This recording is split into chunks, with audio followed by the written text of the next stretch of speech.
स्वागत है एस के नोवेल यूनिवर्स में। ये वो जगह है जहां कहानियां सिर्फ सुनाई नहीं जाती बल्कि जी भी जाती है। यहां हर अध्याय एक नई दुनिया का दरवाजा खोलता है, कभी शक्ति से भरी, कभी रहस्यों से ढकी और कभी कल्पना से परे। हम आपको ले चलते हैं उन यात्राओं पर जहां नायकों का जन्म होता है, जहां किस्मतें बदलती है और जहां हर कदम पर एक नई चुनौती आपका इंतजार करती है। तो मन को शांत कीजिए, कल्पना को आजाद छोड़ दीजिए और तैयार हो जाइए एक ऐसे ब्रह्मांड में प्रवेश करने के लिए जहां कहानी ही आपकी वास्तविकता बन जाती है। आप देख रहे हैं इसके नोवेल यूनिवर्स। ली महल, सदा त्याग भवन। सदा त्याग भवन ली महल का मुख्य हॉल और सभी में सबसे राजसी भव्य हॉल था। ये वह जगह थी जहां महल के हॉल मास्टर और बुजुर्ग रहते और अभ्यास करते थे। सामान्य तौर पर शिष्यों को सदा त्याग भवन में प्रवेश करने की मनाही थी, फिर भी इस समय एक शिष्य अंदर घुटने टेक कर कुछ बता रहा था। क्या ये सच है? वह परीक्षार्थी जिसकी हर कोई बात कर रहा है, जिसने शीर्ष 1500 में प्रवेश किया, वास्तव में एक मुखौटा पहने हुए था। और वह अभी भी उसकी पूरी ताकत नहीं है। एक प्रतिष्ठित बुजुर्ग एक आरामदायक कुर्सी पर बैठे थे। शिष्य की रिपोर्ट सुनकर वह तुरंत दंग रह गए। बिल्कुल सच, इस शिष्य ने अपने कानों से सुना है। घुटने टेककर ललित ने घोषणा की। ये शिष्य ललित के अलावा और कोई नहीं था जिसने बलदेव को बात करते हुए सुनकर आकर उनकी शिकायत की थी। ललित ने बलदेव से सुनी हुई हर बात ली महल के हॉल मास्टर को दोहराए। और आरामदायक कुर्सी पर बैठे वृद्ध व्यक्ति वर्तमान ली महल के मास्टर राजर्षि मोहन के अलावा और कोई नहीं थे। अगर ऐसा है तो इस साल के परीक्षार्थियों ने एक दुर्लभ महाप्रतिभा को जन्म दिया है। राजर्षि मोहन ने सिर हिलाया, फिर ललित को देखा। ललित, बहुत अच्छा काम किया। मैं तुम्हारे लिए एक योग्यता दर्ज करूंगा। जाओ अपना इनाम ले लो। आपकी कृपा के लिए धन्यवाद महल मास्टर। इनाम शब्द पर ललित प्रसन्न हो गया। उसने सम्मानपूर्वक नमन किया और चुपचाप चला गया। गगन। ललित के जाने के बाद महल मास्टर राजर्षि मोहन ने धीरे से पुकारा और एक अधेड़ उम्र का व्यक्ति तुरंत उनके पास पहुंचा। गगन उपस्थित है, उस व्यक्ति ने हाथ जोड़कर जवाब दिया। जाओ, जांच के लिए लोगों को भेजो। उस परीक्षार्थी को ढूंढो, चाहे कुछ भी हो, और उसे ली महल में लाओ। इस तरह की अद्वितीय प्रतिभा को हमसे जुड़ना चाहिए, राजर्षि मोहन ने निर्णायक रूप से कहा। जी सर, आपका अधीनस्थ विफल नहीं होगा। जाओ। दुई महल, सदा जीवन भवन। इस साल के परीक्षार्थियों में वास्तव में ऐसी प्रतिभा छिपी हुई है। महल में प्रवेश करने से पहले ही वह पहले से ही बाहरी महल के शीर्ष 1500 में स्थान रखता है। दुई महल के हॉल मास्टर ने विस्मय से कहा, मुश्किल से इस पर विश्वास करने का साहस कर रहे थे। जी सर, आपका अधीनस्थ अभी अभी रैंकिंग देखने वाले हॉल से लौटा है। एक अस्थायी संख्या ने वास्तव में 1153 पर सूची में प्रवेश किया। अगर मैंने इसे खुद नहीं देखा होता तो मैं विश्वास नहीं करता। जांच के बाद रैंक वास्तविक है, बुजुर्ग फनीश ने सम्मानपूर्वक कहा। ये बुजुर्ग फनीश वही बुजुर्ग फनीश थे जिनसे आर्यन और अन्य ज्यूडो महल में मिले थे। ज्यूडो महल में मार्गदर्शक के रूप में कार्य करते हुए बुजुर्ग फनीश ने परीक्षार्थियों के बीच एक हलचल सुनी। कुछ गड़बड़ सोचते हुए उन्होंने रैंकिंग देखने वाले हॉल में प्रवेश किया और पाया कि एक परीक्षार्थी शीर्ष 1500 में पहुंच गया था। सूची के सही होने की पुष्टि करने के बाद स्तब्ध बुजुर्ग फनीश दुई महल के हॉल मास्टर को रिपोर्ट करने के लिए वापस दौड़े। अफसोस, प्रतिभा का क्या उपयोग। पुराने फनीश, आप दुई महल की स्थिति जानते हैं। ऐसा प्रतिभाशाली व्यक्ति निश्चित रूप से हमें नहीं चुनेगा। दुई महल मास्टर ने आह भरी। कोशिश किए बिना हम कैसे जान सकते हैं?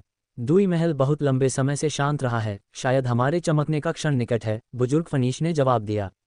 उसी क्षण आर्यन की आकृति अनजाने में उनके दिमाग में उभरी। बुजुर्ग फनीश, आहें भरने की जरूरत नहीं है, दुई महल बेहतर और बेहतर होता जाएगा। मैं इसकी गारंटी देता हूँ। आर्यन के वे शब्द बुजुर्ग फनीश को बहुत प्रभावित कर गए थे और उनकी जीतने की इच्छा को प्रज्वलित कर दिया था। वह दुई महल को ऊपर उठाना चाहते थे। आह, तो आगे बढ़ो पुराने फनीश। उस परीक्षार्थी को खोजने की कोशिश करो। यदि तुम कर सकते हो तो संपर्क करो और देखो कि वह क्या चाहता है।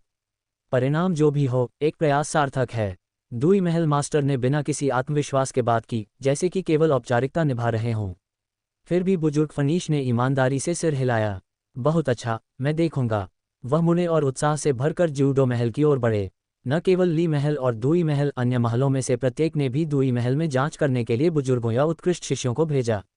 लेकिन आर्यन के बिना भी प्रत्येक महल परीक्षार्थियों से संपर्क करने के लिए समय से पहले दुई महल में लोगों को भेजता। यह एक लंबे समय से चली आ रही परंपरा और 8 महलों के बीच एक पूर्व परीक्षा प्रतियोगिता थी। जल्दी संपर्क सुनिश्चित करता था कि प्रवेश परीक्षा पास करने के बाद उम्मीदवार आपके महल को चुनेंगे। प्रवेश परीक्षा उम्मीदवारों का चयन करती है। एक बार जब वे पास हो जाते हैं तो यह उनकी बारी होती है कि वे आपको चुनें। इस प्रकार परीक्षा से पहले के दिनों में प्रत्येक महल शीर्ष परीक्षार्थियों के लिए खुले तौर पर और गुप्त रूप से दांतों और नाखूनों से लड़ता था। अभ्यास तकनीकें, मार्शल कौशल या सीधे खजाने और औषधीय गोलियों का उपहार प्रदान करता था। शिष्यों के लिए प्रतिस्पर्धा करने के लिए हर संभव साधन का उपयोग करता था। आखिरकार कौन सा हॉल मास्टर यह नहीं चाहता कि उसका महल मजबूत हो? कौन सा हॉल मास्टर यह उम्मीद नहीं करता कि उसके महल से भविष्य का कोई शक्तिशाली विशेषज्ञ उभरे? बाद में डींग मारने की कल्पना करें, अमुक अमुक कभी मेरे महल का शिष्य था, इससे कितनी प्रतिष्ठा मिलेगी। किसी भी महल को यह उम्मीद नहीं थी कि इस साल ऐसा राक्षस स्तर का उम्मीदवार सामने आएगा। उसकी उपस्थिति ने प्रतियोगिता को समय से पहले आगे बढ़ा दिया। किसी भी अभ्यास से पहले भयंकर झड़पें शुरू होने वाली थीं, और उन सब का भड़काने वाला मुखौटा पहने परीक्षार्थी 8 महलों के मृग युद्ध हॉल के अंदर अपना स्कोर जांच रहा था। ये मुखौटा पहने परीक्षार्थी आर्यन के अलावा और कोई नहीं था। नायक जिसने दिव्य युद्धदेव सिस्टम प्राप्त किया, चट्टान से कूदकर बच गया और एक जबरदस्त भाग्यशाली अवसर प्राप्त किया। 8 महलों का मृग युद्ध हॉल सिर्फ कुछ चालों से एक शिष्य को स्कोर कर सकता है और यहाँ तक कि उनकी जानकारी भी रिकॉर्ड कर सकता है। हालांकि यह पूरी तरह से सटीक नहीं है, यह अद्भुत है, आर्यन ने विस्मय से कहा। क्यूई ढाल के अंदर आर्यन छोटे प्रकाश स्क्रीन को घूर रहा था और उत्साह से बोल रहा था। उस प्रकाश स्क्रीन पर निम्नलिखित जानकारी दिखाई दी। नाम अस्थाई सम 59,416, रैंक अज्ञात, जीत 1, हार 0, स्कोर 11,680, अनंतिम स्थान मैच 1/5, स्थान अपूर्ण। उपरोक्त स्कोर अनंतिम है क्योंकि आर्यन ने केवल एक बार लड़ाई लड़ी थी और उसने अपनी ताकत छिपाई थी। 8 महलों के मृग युद्ध हॉल ने अभी तक उसकी असली शक्ति का आकलन नहीं किया था। 5 लड़ाइयों के बिना उसका स्कोर प्रदर्शन और पराजित प्रतिद्वंद्वी के आधार पर केवल एक अस्थायी मूल्य था। फिर भी उसका अनंतिम स्कोर 10,000 से अधिक था, एक उत्कृष्ट परिणाम। हालांकि वह यहाँ रैंकिंग नहीं देख सकता था, उसने सोचा कि ऐसा स्कोर उसे शीर्ष 3,000 के भीतर रखना चाहिए। अद्भुत है ना? एक बार जब तुम आंतरिक महल में प्रवेश कर जाओगे तो तुम्हें ये और भी अविश्वसनीय लगेगा, श्रेया ने क्यूई ढाल के बाहर मुस्कान के साथ कहा। आर्यन ने अभी तक मैचिंग शुरू नहीं की थी, इसलिए वे अभी भी ढाल के पार बात कर सकते थे। आंतरिक महल इतना जादुई है? कैसे? आर्यन ने जिज्ञासा से पूछा। बेशक, ये कितना जादुई है, जब तुम पश्चिम महल के आंतरिक क्वार्टर में प्रवेश करोगे तो तुम देखोगे, श्रेया ने मुस्कुराहट के साथ जवाब दिया। ठीक है। श्रेया को और अधिक प्रकट न करते हुए देखकर आर्यन ने लाचारी से अपने हाथ फैलाए। फिर मैं विरोधियों की तलाश जारी रखता हूँ। मैं 5 मैच खत्म करने के बाद तुमसे बात करूंगा। श्रेया और अन्य लोगों को बधाई देने के बाद आर्यन मैचिंग मोड में प्रवेश कर गया। एक वूश के साथ वह एक बार फिर क्यूई ढाल के भीतर से गायब हो गया, उस सफ़ेद धुंधली दुनिया में प्रवेश कर गया। पहले जब वह निकला था, आर्यन ने श्रेया की व्याख्या से सीखा था कि यह सफ़ेद धुंधली दुनिया एक प्रतीक्षा क्षेत्र के समान एक जगह थी। यहाँ प्रवेश करने के बाद किसी को एक प्रतिद्वंद्वी के साथ मिलान होने का इंतजार करना पड़ता था और केवल मिलान होने के बाद ही उन्हें मुकाबले के लिए अखाड़े में ले जाया जाता था। अगर किसी को लगता था कि प्रतीक्षा समय बहुत लंबा है या अचानक प्रतिस्पर्धा नहीं करना चाहता था और मैच से बाहर निकलना चाहता था, तो वे बस अपने मन को स्थानांतरित कर सकते थे और क्यूई ढाल के स्थान पर लौट सकते थे, जो बहुत सुविधाजनक था। इस बार आर्यन ने थोड़ा लंबा इंतजार किया, पिछली बार की तरह नहीं जहां वह यहां आने के कुछ ही देर बाद टेलीपोर्ट हो गया था, लेकिन वह लगभग 10 मिनट तक इंतजार करता रहा इससे पहले कि उसे टेलीपोर्ट किया गया। फिर से मुकाबले के अखाड़े में प्रवेश करने के बाद आर्यन ने तुरंत अपने प्रतिद्वंद्वी की ओर देखा और पाया कि यह प्रतिद्वंद्वी प्रभावशाली दिख रहा था। उसके पूरे शरीर से एक शक्तिशाली आत्मविश्वास निकल रहा था। उसके कपड़ों की छाती पर एक कड़ा हुआ पंचतत्व पैटर्न भी था, जिसमें धातु, लकड़ी, पानी, आग और पृथ्वी सभी शामिल थे। पिछले अनुभव के अनुसार ली महल मुख्य रूप से तलवारबाजी का अभ्यास करता था, इसलिए शिष्यों की छाती पर एक तलवार के आकार का पैटर्न कड़ा होता था, ठीक वैसे ही जैसे आर्यन पहले मिला था, जिसकी छाती पर भी ऐसा ही पैटर्न कड़ा हुआ था। और इस समय इस शिष्य की छाती पर पंचतत्व कड़े हुए थे, इसलिए वह क्यान महल से होना चाहिए। आखिरकार क्यान महल मुख्य रूप से पंचतत्वों की शक्ति का अभ्यास करता था। जब आर्यन ने क्यान महल के इस प्रभावशाली शिष्य को देखा तो इस शिष्य ने भी आर्यन को देखा। जब उसने आर्यन को देखा तो वह थोड़ा स्तब्ध रह गया और फिर वह आर्यन की ओर झपट पड़ा। बिना किसी फालतू शब्द के वह आया और एक वार से आर्यन पर प्रहार किया। निर्मम उग्र ज्वाला शक्ति, वूश। एक हथेली के वार के साथ हवा दहाड़ उठी और शिष्य की हथेली से एक झुलसाने वाली लौ निकली, जिससे आसपास की हवा तुरंत बेहद गर्म हो गई। दिलचस्प। आर्यन ने उस पर नजर डाली और तुरंत मुस्कुराया। जब आग से खेलने की बात आती थी तो उससे बेहतर कोई नहीं था। किसी को ये जानना होगा कि पर्वत विदारक भूभंजक सभी ज्वाला हमले थे, न केवल झुलसाने वाले मैग्मा के साथ, बल्कि शक्तिशाली आग भी लगातार हमला कर रही थी। पर्वत विदारक भूभंजक के अलावा आर्यन एक ऐसा योद्धा भी था जिसके पास 3000 यान ज्वाला आग जैसी अजीब आग थी। साधारण आग उसे जरा भी चोट नहीं पहुंचा सकती थी। इसलिए इस शिष्य की हथेली में लपटें देखकर आर्यन को बिल्कुल भी डर नहीं लगा। उसने अपना हाथ आगे बढ़ाया और तुरंत छिड़की गई लपटों से गुजरा और एक हल्के लहर के साथ क्यान महल के शिष्य की हथेली पर प्रहार किया। ये सब करने के बाद आर्यन का हाथ अनछुआ था और यहाँ तक कि उसके शरीर पर पहने हुए कपड़े भी आर्यन की शक्तिशाली ताकत के तहत जरा भी प्रभावित नहीं हुए थे। क्यान महल के शिष्य की लपटें हवा की तरह थीं, बेकार। हालांकि क्यान महल का शिष्य चिल्लाया। उसने न केवल आर्यन को चोट नहीं पहुंचाई बल्कि उसकी हथेली ने भी क्रैक की आवाज निकाली, जैसे कि आर्यन की हल्की लहर से वह टूट गई हो। स्विश! क्यान महल का शिष्य अपनी बांह को ढका और तेजी से पीछे हट गया। एक वार के बाद आर्यन की ओर उसकी आंखों में भी अत्यंत गंभीरता आ गई। हालांकि इस समय भी उसने बात नहीं की और न ही कोई डर दिखाया। आर्यन द्वारा एक वार में घायल होने के बाद उसने एक सांस ली और फिर आर्यन की ओर फिर से झपट पड़ा। चमकती रोशनी के क्यान महल के इस शिष्य का दाहिना हाथ घायल हो गया था, इसलिए मार्शल कौशल उसके हाथ से पैर में बदल गया।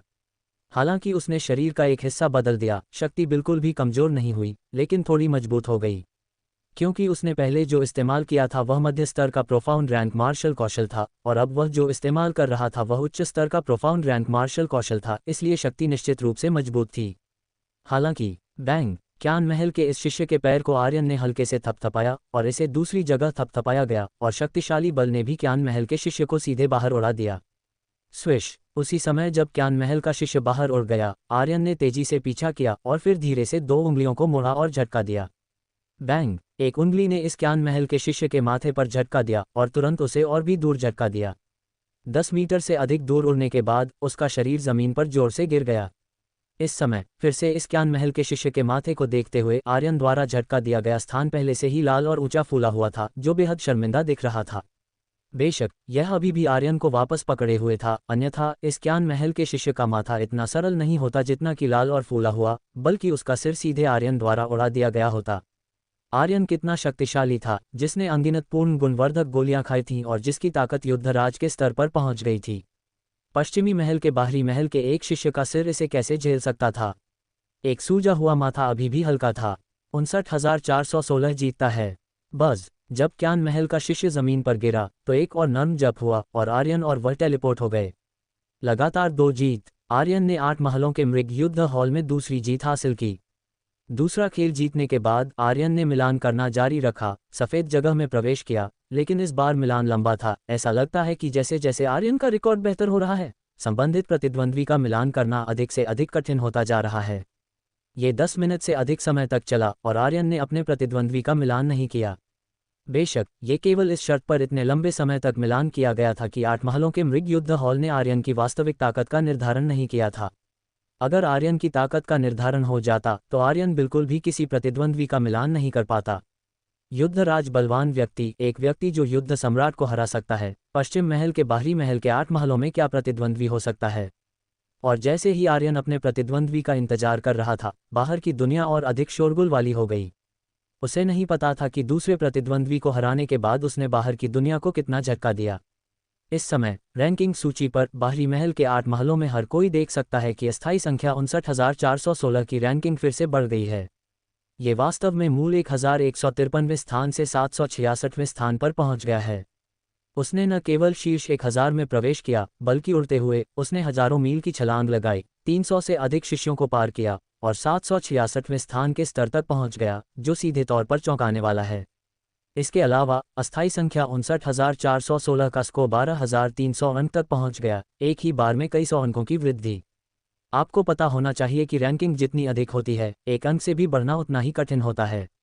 एक ही बार में कई सौ अंकों से बढ़ने में सक्षम होना सीधे तौर पर एक अभूतपूर्व बात है। एक खेल जीतकर वह 1153वें स्थान पर पहुंच गया।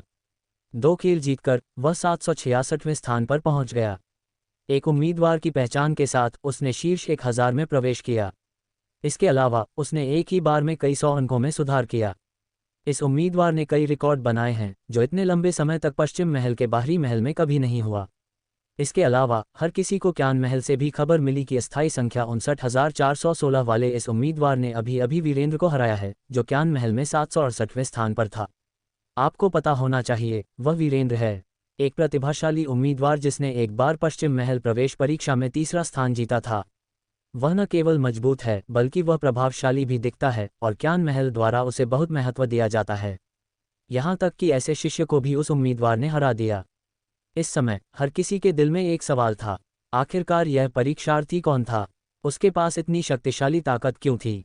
न केवल पश्चिम महल के बाहरी मंडल के शिष्य और परीक्षार्थी जानना चाहते थे, बल्कि बाहरी मंडल के 8 महलों के महल के स्वामी भी यह जानने के लिए बेताब थे कि यह परीक्षार्थी कौन था। सभी उसे अपने अपने महलों में भर्ती करना चाहते थे। हालांकि एक अस्थायी संख्या जानने के अलावा उन्हें इस परीक्षार्थी के बारे में कुछ भी नहीं पता था। और ली महल से मिली खबर के अनुसार अस्थायी संख्या 59,416 वाला परीक्षार्थी एक मुखौटा पहने हुए था और जिन शिष्यों ने उससे लड़ाई लड़ी थी वे उसका चेहरा बिल्कुल भी नहीं देख पाए थे। उसका चेहरा देखे बिना हर कोई लोगों के विशाल सागर में इस परीक्षार्थी को कैसे ढूंढ सकता था? वे संभवतः हर परीक्षार्थी को नहीं पकड़ सकते थे जिसे वे देखते थे और उनके अस्थायी संख्या के लिए उनकी बाहों की जांच करते थे। क्या वे कर सकते थे?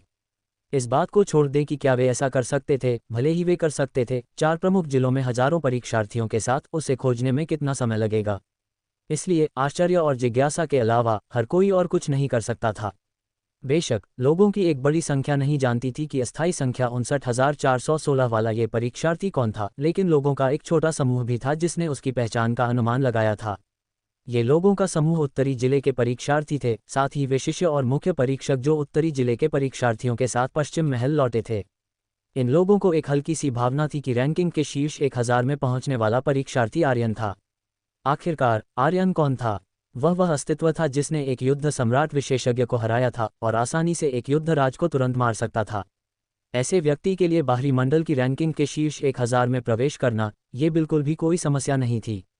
उत्तरी जिले के परीक्षार्थी मूल रूप से उत्तरी जिले में सर्वश्रेष्ठ थे, लेकिन पश्चिम महल पहुंचने के बाद उन्होंने ये भी अनुभव किया कि हर जगह निशाना बनाए जाने का क्या मतलब है और दूसरों द्वारा ठंडा कंधा और तिरस्कार दिए जाने जैसा क्या था। अन्य 3 प्रमुख जिलों के परीक्षार्थी जानबूझकर या अनजाने में उनके लिए परेशानी पैदा करने आते थे और अक्सर विनिमय महल में उनसे मिलते थे, ठंडे शब्दों और व्यंग्य का आदान प्रदान करते थे या सीधे तौर पर उनका मजाक उड़ाते थे या यहाँ तक कि उन्हें देखते भी नहीं थे। बहुत अपमानजनक होते थे, जिससे उत्तरी जिले के परीक्षार्थियों को बेहद दुख महसूस होता था। लेकिन वे जानते थे कि वे दूसरों से कम नहीं थे और उनके उत्तरी जिले में भी एक अद्वितीय प्रतिभा थी जिसकी कोई तुलना नहीं कर सकता था, आर्यन। वे वास्तव में सभी को बताना चाहते थे कि उनका आर्यन बहुत शक्तिशाली था और रैंकिंग के शीर्ष 1000 में प्रवेश करने वाला व्यक्ति बहुत संभावना है कि वह था। अगर यह बात नहीं होती कि उत्तरी जिले के समूह ने आर्यन के बारे में कोई भी जानकारी प्रकट न करने की शपथ ली थी, तो वे वास्तव में वह कहना चाहते थे जो वे अपने दिल में अनुमान लगा रहे थे। वे यहाँ तक कि जोर से सभी को बताना चाहते थे कि उनका उत्तरी जिला सबसे मजबूत था, लेकिन वे ऐसा नहीं कर सकते थे। वे आर्यन के बारे में कुछ नहीं कह सकते थे। प्रवेश परीक्षा से पहले वे इसे केवल अपने दिल में रख सकते थे। हालांकि वे इसे नहीं कह सकते थे, उनके दिल में एक उम्मीद भी थी। उम्मीद थी कि रैंकिंग सूची पर परीक्षार्थी आर्यन था। आर्यन के और भी शानदार उपलब्धियों को बनाने की उम्मीद कर रहा था और आर्यन को वह गौरव वापस जीतने की उम्मीद कर रहा था जो मूल रूप से उत्तरी जिले के परीक्षार्थियों का था। पश्चिम महल आंतरिक मंडल, केंद्रीय महल, शाश्वत ईश्वर हॉल।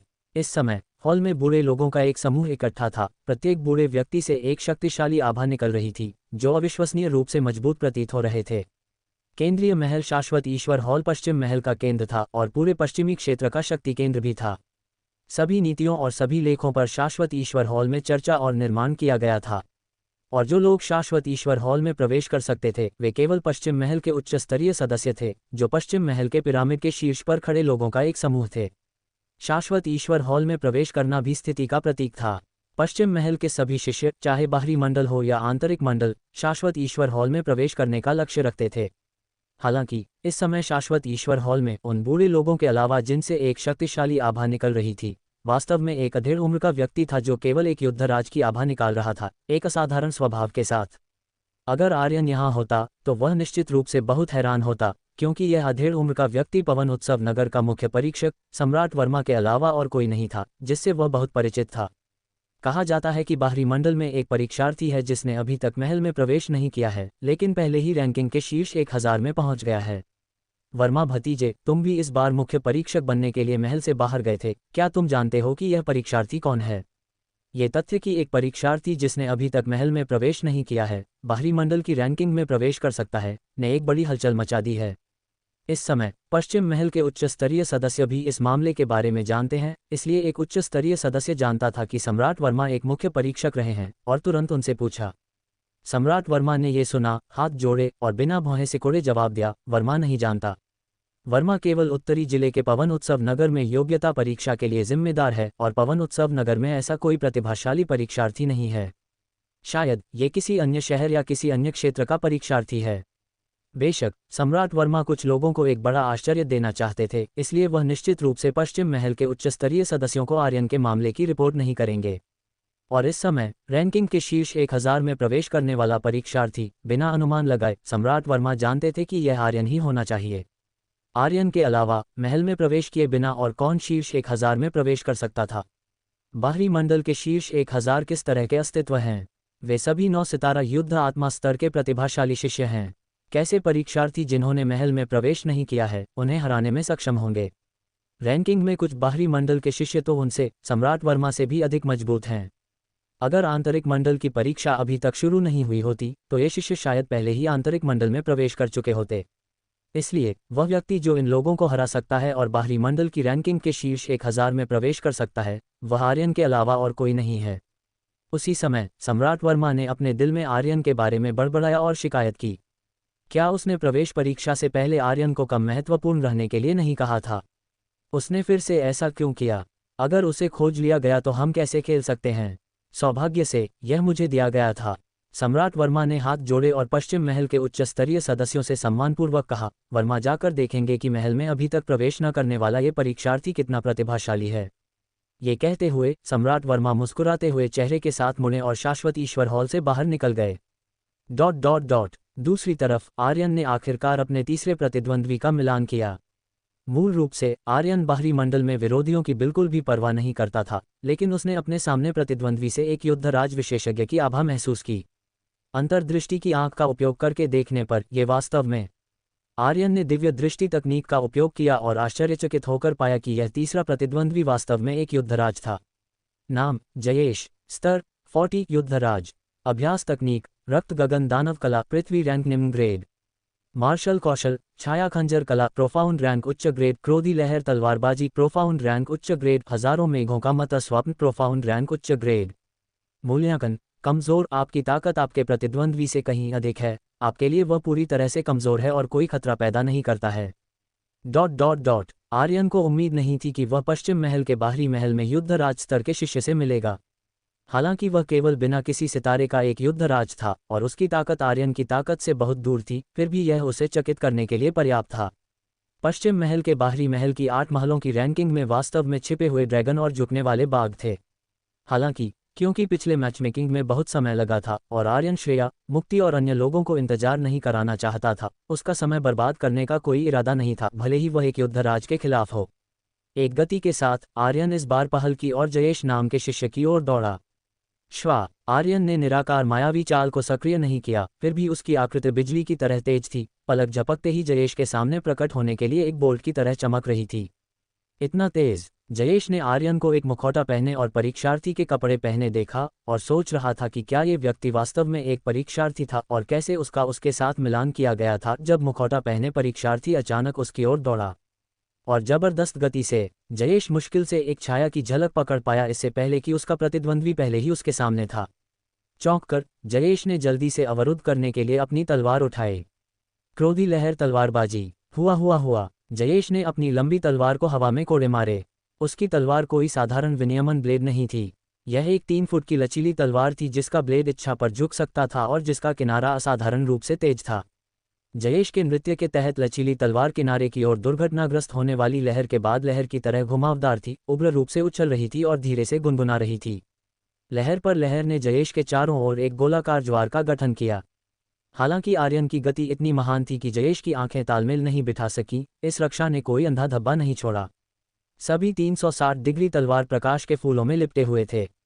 फिर भी जब आर्यन उस तक पहुंचा तो उसने बस एक उंगली बढ़ाई और झटका दिया।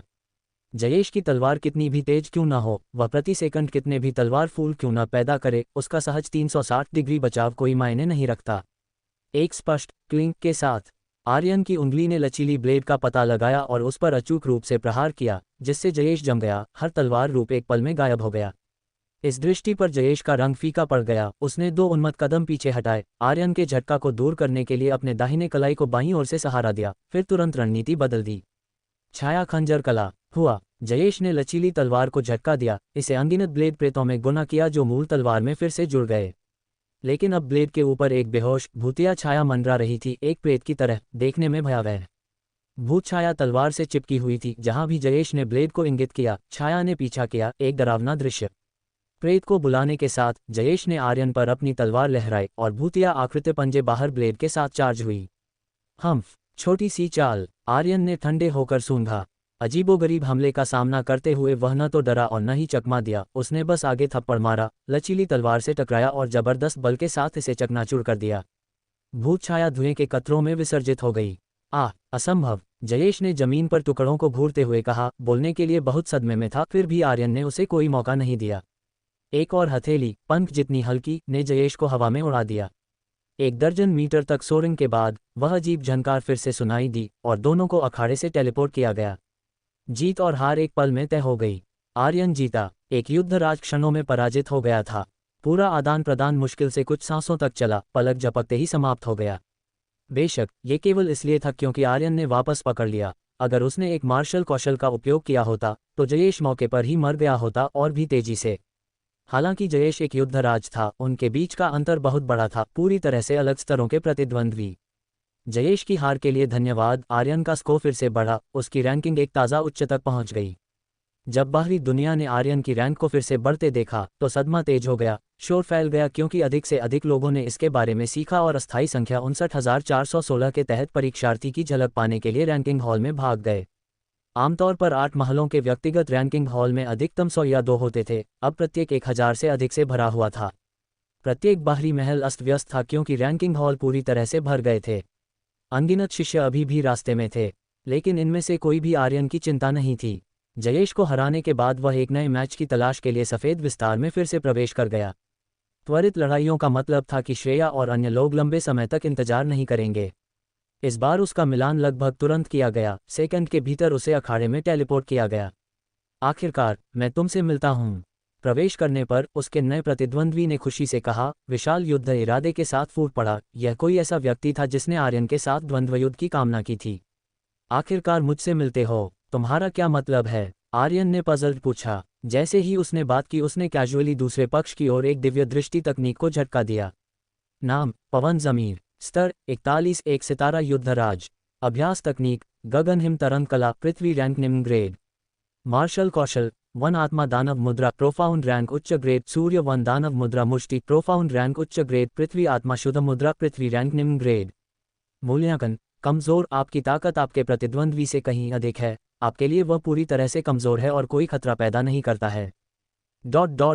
एक और युद्धराज। ये पिछले वाले की तुलना में और भी मजबूत था और उसके पास पृथ्वी रैंक मार्शल कौशल था। दिव्य दृष्टि तकनीक से डेटा पढ़ते हुए आर्यन थोड़ा हैरान था। पश्चिम क्षेत्र के बाहरी महल में कदम रखते ही आर्यन को 2 ऐसे युद्धराज स्तर के विरोधी मिले जो एक से बढ़कर एक थे। इसकी उसने उम्मीद नहीं की थी।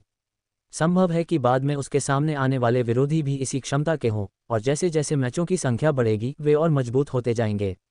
अगली बार उसे शायद 2 या 3 सितारा युद्धराज का सामना करना पड़े। बेशक आर्यन डरा नहीं था, वह तो केवल पश्चिम क्षेत्र के मजबूत आधार से चकित था। जब बाहरी महल में भी युद्धराज मौजूद थे तो भीतरी महल के शिष्य कितने शक्तिशाली होंगे। आर्यन की उम्मीदें पश्चिम क्षेत्र के भीतरी महल के प्रति और भी बढ़ गईं। तुम वही परीक्षक हो जिसने अभी अभी लीडरबोर्ड पर शीर्ष 1000 में जगह बनाई है ना? हाँ, आखिरकार मेरा मुकाबला तुमसे हो ही गया। मुझे अपना परिचय देने दो। मेरा नाम पवन जमीर है, मैं क्यान महल का एक शिष्य हूँ और लीडरबोर्ड पर मेरी वर्तमान रैंकिंग 125वीं है। पवन जमीर ने मुस्कुराते हुए आर्यन को जवाब दिया। उसके चेहरे पर काफी आत्मविश्वास था। लीडरबोर्ड पर 125वें स्थान पर? आर्यन ने हैरान होते हुए पूछा। क्या तुमने जानबूझकर मुझे ढूंढा? बेशक, पवन जमीर ने सिर हिलाया और कहा, जब तुमने लीडरबोर्ड पर तेजी से शीर्ष 1000 में जगह बनाई, जिससे पश्चिम क्षेत्र के बाहरी महल में एक बड़ी सनसनी फैल गई, तभी मैं जान गया था कि देर सवेर हमारा मुकाबला होगा। इसलिए मैंने एक मैच के लिए 8 महलों के मृग युद्ध कक्ष में प्रवेश किया और आश्चर्यजनक रूप से कुछ राउंड के बाद मेरा सामना वास्तव में तुमसे हो ही गया। हे, शायद तुम्हें मुझसे नहीं मिलना चाहिए था। ये सुनकर आर्यन समझ गया कि क्या हो रहा है और उसने उदासीनता से कहा, ओह क्यों? क्या तुम मुझसे हारने से डर रहे हो? पवन जमीर ने हंसते हुए उपहास किया। आर्यन ने सिर हिलाया और कहा, नहीं, मुझे डर है कि तुम अब से आत्मविश्वास खो दोगे। हे घमंडी, तुम चाहते हो कि मैं आत्मविश्वास खो दूं? क्या तुम में वह क्षमता है? पहले मुझसे जीतो, फिर बात करना। पवन जमीर ने स्वीकार किया कि यह परीक्षक बहुत मजबूत था। उसने अभी तक महल में प्रवेश भी नहीं किया था, लेकिन वह अपनी ताकत के दम पर लीडरबोर्ड पर शीर्ष 1000 में जगह बनाने में कामयाब रहा और इस अपार शक्ति को नकारा नहीं जा सकता था। हालांकि वह थोड़ा ज्यादा ही अहंकारी था और उसे बहुत ज्यादा ध्यान मिल रहा था। एक परीक्षक को इतना दिखावा नहीं करना चाहिए। क्या वह प्रवेश परीक्षा में ठीक से भाग नहीं ले सकता था? उसने प्रवेश परीक्षा से पहले ही हंगामा करने पर जोर दिया, जिससे पश्चिम क्षेत्र के बाहरी महल के वर्तमान शिष्यों की छवि खराब हुई। यह उनकी प्रतिष्ठा की पूरी तरह से अनदेखी थी। यही कारण था कि पवन जमीर ने सक्रिय रूप से आर्यन के साथ मैच की तलाश की। वह आर्यन को रोकना चाहता था। बेशक पवन जमीर ही एकमात्र नहीं था जिसके मन में यह विचार था। पश्चिम क्षेत्र के बाहरी महल के लीडरबोर्ड पर शीर्ष 1000 में शामिल अधिकांश शिष्य भी ऐसा ही करना चाहते थे। वे एक परीक्षक को यूं ही लीडरबोर्ड में क्यों आने देते? वे उसे सारा श्रेय क्यों लेने देते? क्या ये थप्पड़ मारने जैसा नहीं था? संयोग से दूसरों का मुकाबला आर्यन से नहीं हुआ था और पवन जमीर भाग्यशाली रहा जिसे यह मौका मिला। हालांकि आर्यन के प्रभाव के कारण अनगिनत शिष्य भी 8 महलों के मृगयुद्ध कक्ष में द्वंद्व में शामिल हो गए, जिससे मैच दर बहुत बढ़ गई। पहले शीर्ष 1000 शिष्य को मैच मिलने में कम से कम 10 मिनट, कभी कभी तो इससे भी अधिक समय लगता था। अब क्योंकि हर कोई आर्यन से मुकाबला करना चाहता था और 8 महलों के मृग युद्ध कक्ष में मैच और अभ्यास करने वाले शिष्यों की संख्या बढ़ गई, मैच केवल कुछ ही मिनटों में या पलक झपकते ही मिल जाते थे। मैं घमंडी हूं या नहीं, ये तुम्हें कोशिश करने पर पता चलेगा। अगर तुम मेरा एक मुक्का रोक पाए तो यह अभ्यास मैच तुम्हारा है। पवन जमीर को अविश्वसनीय देखकर आर्यन ने चेहरे पर आत्मविश्वास भरी मुस्कान के साथ कहा। ये सुनकर पवन जमीर ने आर्यन को उंगली से इशारा किया और कहा, हे ठीक है, तो आओ। एक मुक्के को छोड़ो, मैं 2 भी रोक सकता हूँ। इतना कहकर पवन जमीर ने रक्षात्मक मुद्रा अपना ली। उसके चेहरे पर पूरी तरह से चुनौती का भाव था। मुझे उम्मीद है कि यह वास्तव में ऐसा ही है। आर्यन मुस्कुराया पवन जमीर के साथ और शब्द बर्बाद नहीं किए और मुट्ठी भींचकर उसकी ओर दौड़ा। उसने अपनी सबसे तेज गति का उपयोग नहीं किया, अपनी आधी ताकत का भी नहीं, फिर भी उसकी आकृति बिजली की तरह तेज थी। मैंने लोगों से सुना था कि तुम्हारी गति बहुत तेज है और अब जब मैं इसे देखता हूं तो यह वास्तव में असाधारण है। आर्यन की गति देखकर पवन जमीर ने सिर हिलाया, जो आर्यन की ताकत की स्वीकारोक्ति थी। लेकिन पवन जमीर को पता नहीं था कि यह गति आर्यन द्वारा प्रदर्शित की जा सकने वाली गति का केवल आधा थी। अगर आर्यन पूरी ताकत लगाता तो पवन जमीर केवल आर्यन की परछाई का एक धुंधलापन ही देख पाता। अगर आर्यन ने परम दिव्य छाया चाल का उपयोग किया होता तो पवन जमीर को परछाई भी नहीं दिखाई देती। क्या ऐसा है? हे, मैं केवल तेज ही नहीं हूं, बल्कि मेरे मुक्के और भी शक्तिशाली हैं। जैसे ही आर्यन बोला, वह पहले ही पवन जमीर के सामने आ चुका था और फिर उसने पवन जमीर पर एक मुक्का मारा। मध्यम मुक्केबाजी तकनीक, तोड़ो। एक मुक्के के साथ आर्यन की मुट्ठी सामान्य थी, उसमें कोई शक्ति नहीं थी और उसकी मुट्ठी पर कोई शक्तिशाली ऊर्जा नहीं बह रही थी। ये बहुत साधारण लग रही थी। ऐसे साधारण मुक्के को देखकर पवन जमीर ने ताना मारा, हे, जिस तरह से तुम आत्मविश्वास से बोल रहे थे, मैंने सोचा था कि यह अद्भुत होगा। ऐसा मुक्का, और तुम्हें इसे दिखाने की हिम्मत है। तुम्हें ये कहने की हिम्मत है कि अगर मैं ऐसा मुक्का रोक लेता हूं तो मैं जीत जाता हूं। तुम्हारे इस मुक्के को मुझे तो छोड़ो, एक 3 साल का बच्चा भी आसानी से रोक सकता है। तिरस्कारपूर्वक ताना मारते हुए पवन जमीर ने भी अपना मुक्का मारा और कहा, मैं तुम्हें दिखाता हूं कि एक सच्ची मुक्केबाजी तकनीक क्या होती है। मुझे उम्मीद है कि तुम मेरे मुक्के से मारे नहीं जाओगे। हे सूर्य वन दानव मुद्रा मुष्टि। पवन जमीर चिल्लाया, अपने दाहिने हाथ को मुट्ठी में भींचा और उसे बाहर पंच किया, जो आर्यन के मुक्के से टकराया। जब 2 मुक्के टकराते हैं तो यह इस बात की परीक्षा होती है कि किसकी ताकत अधिक है। आर्यन के साधारण मुक्के की तुलना में पवन जमीर की मुट्ठी कहीं अधिक शक्तिशाली थी। पवन जमीर की मुट्ठी चमक उठी और एक झिलमिलाती हरी रोशनी उसकी मुट्ठी से एक चमकदार चमक बिखेर रही थी। इस मुक्के से एक अद्वितीय और शक्तिशाली आभा भी निकली। आर्यन के मुक्के की तुलना में पवन जमीर का मुक्का कहीं अधिक दुर्जय लग रहा था। अगर वहां कोई बाहरी व्यक्ति मौजूद होता और उनसे पूछा जाता कि इस टक्कर में कौन जीतेगा, तो निस्संदेह हर कोई पवन जमीर को चुनेगा, क्योंकि आर्यन का मुक्का बहुत साधारण था। लेकिन धड़ाम, दोनों मुक्कों के टकराने के बाद एक जोरदार धमाका हुआ और फिर एक आकृति उड़ गई। और जो आकृति उड़ गई वह और कोई नहीं बल्कि पवन जमीर था। आर्यन ने इतनी सर्वगुणवर्धक गोलियां खाई थी, उसकी शक्ति कितनी जबरदस्त थी, और उसकी शक्ति 5 सितारा युद्ध राज के स्तर तक पहुंच चुकी थी। शुद्ध शक्ति के मामले में वह पवन जमीर से कितने गुना अधिक मजबूत था। एक साधारण मूके को भी पवन जमीर कैसे झेल सकता था। इसलिए बिना किसी आश्चर्य के पवन जमीर उड़ गया और धड़ की आवाज के साथ वह एक मानव रेत की बोरी की तरह दूर जा गिरा। तुम इसे मुक्केबाजी तकनीक कहते हो, और तुम्हें डर था कि तुम मुझे अपने मुक्के से मार दोगे। मुझे लगता है कि तुम्हारा मुक्का एक चींटी को भी नहीं मार सकता। आर्यन ने पवन जमीर के पहले के शब्दों को लौटाते हुए उपहास किया। पवन जमीर ने यह सुना और उसके मुंह से ताज़ा खून का एक घूंट निकल आया। उसका चेहरा बेहद बदसूरत हो गया। दरअसल आर्यन ने उसे जोर से नहीं मारा था, इसलिए पवन जमीर गंभीर रूप से घायल नहीं हुआ था। उसके खून उगलने का कारण शुद्ध क्रोध था। पवन जमीर को एक ही मूके से गिराने के बाद आर्यन को क्षेत्र से बाहर टेलीपोर्ट कर दिया गया, जिससे उसने चौथे अभ्यास मैच में जीत हासिल कर ली।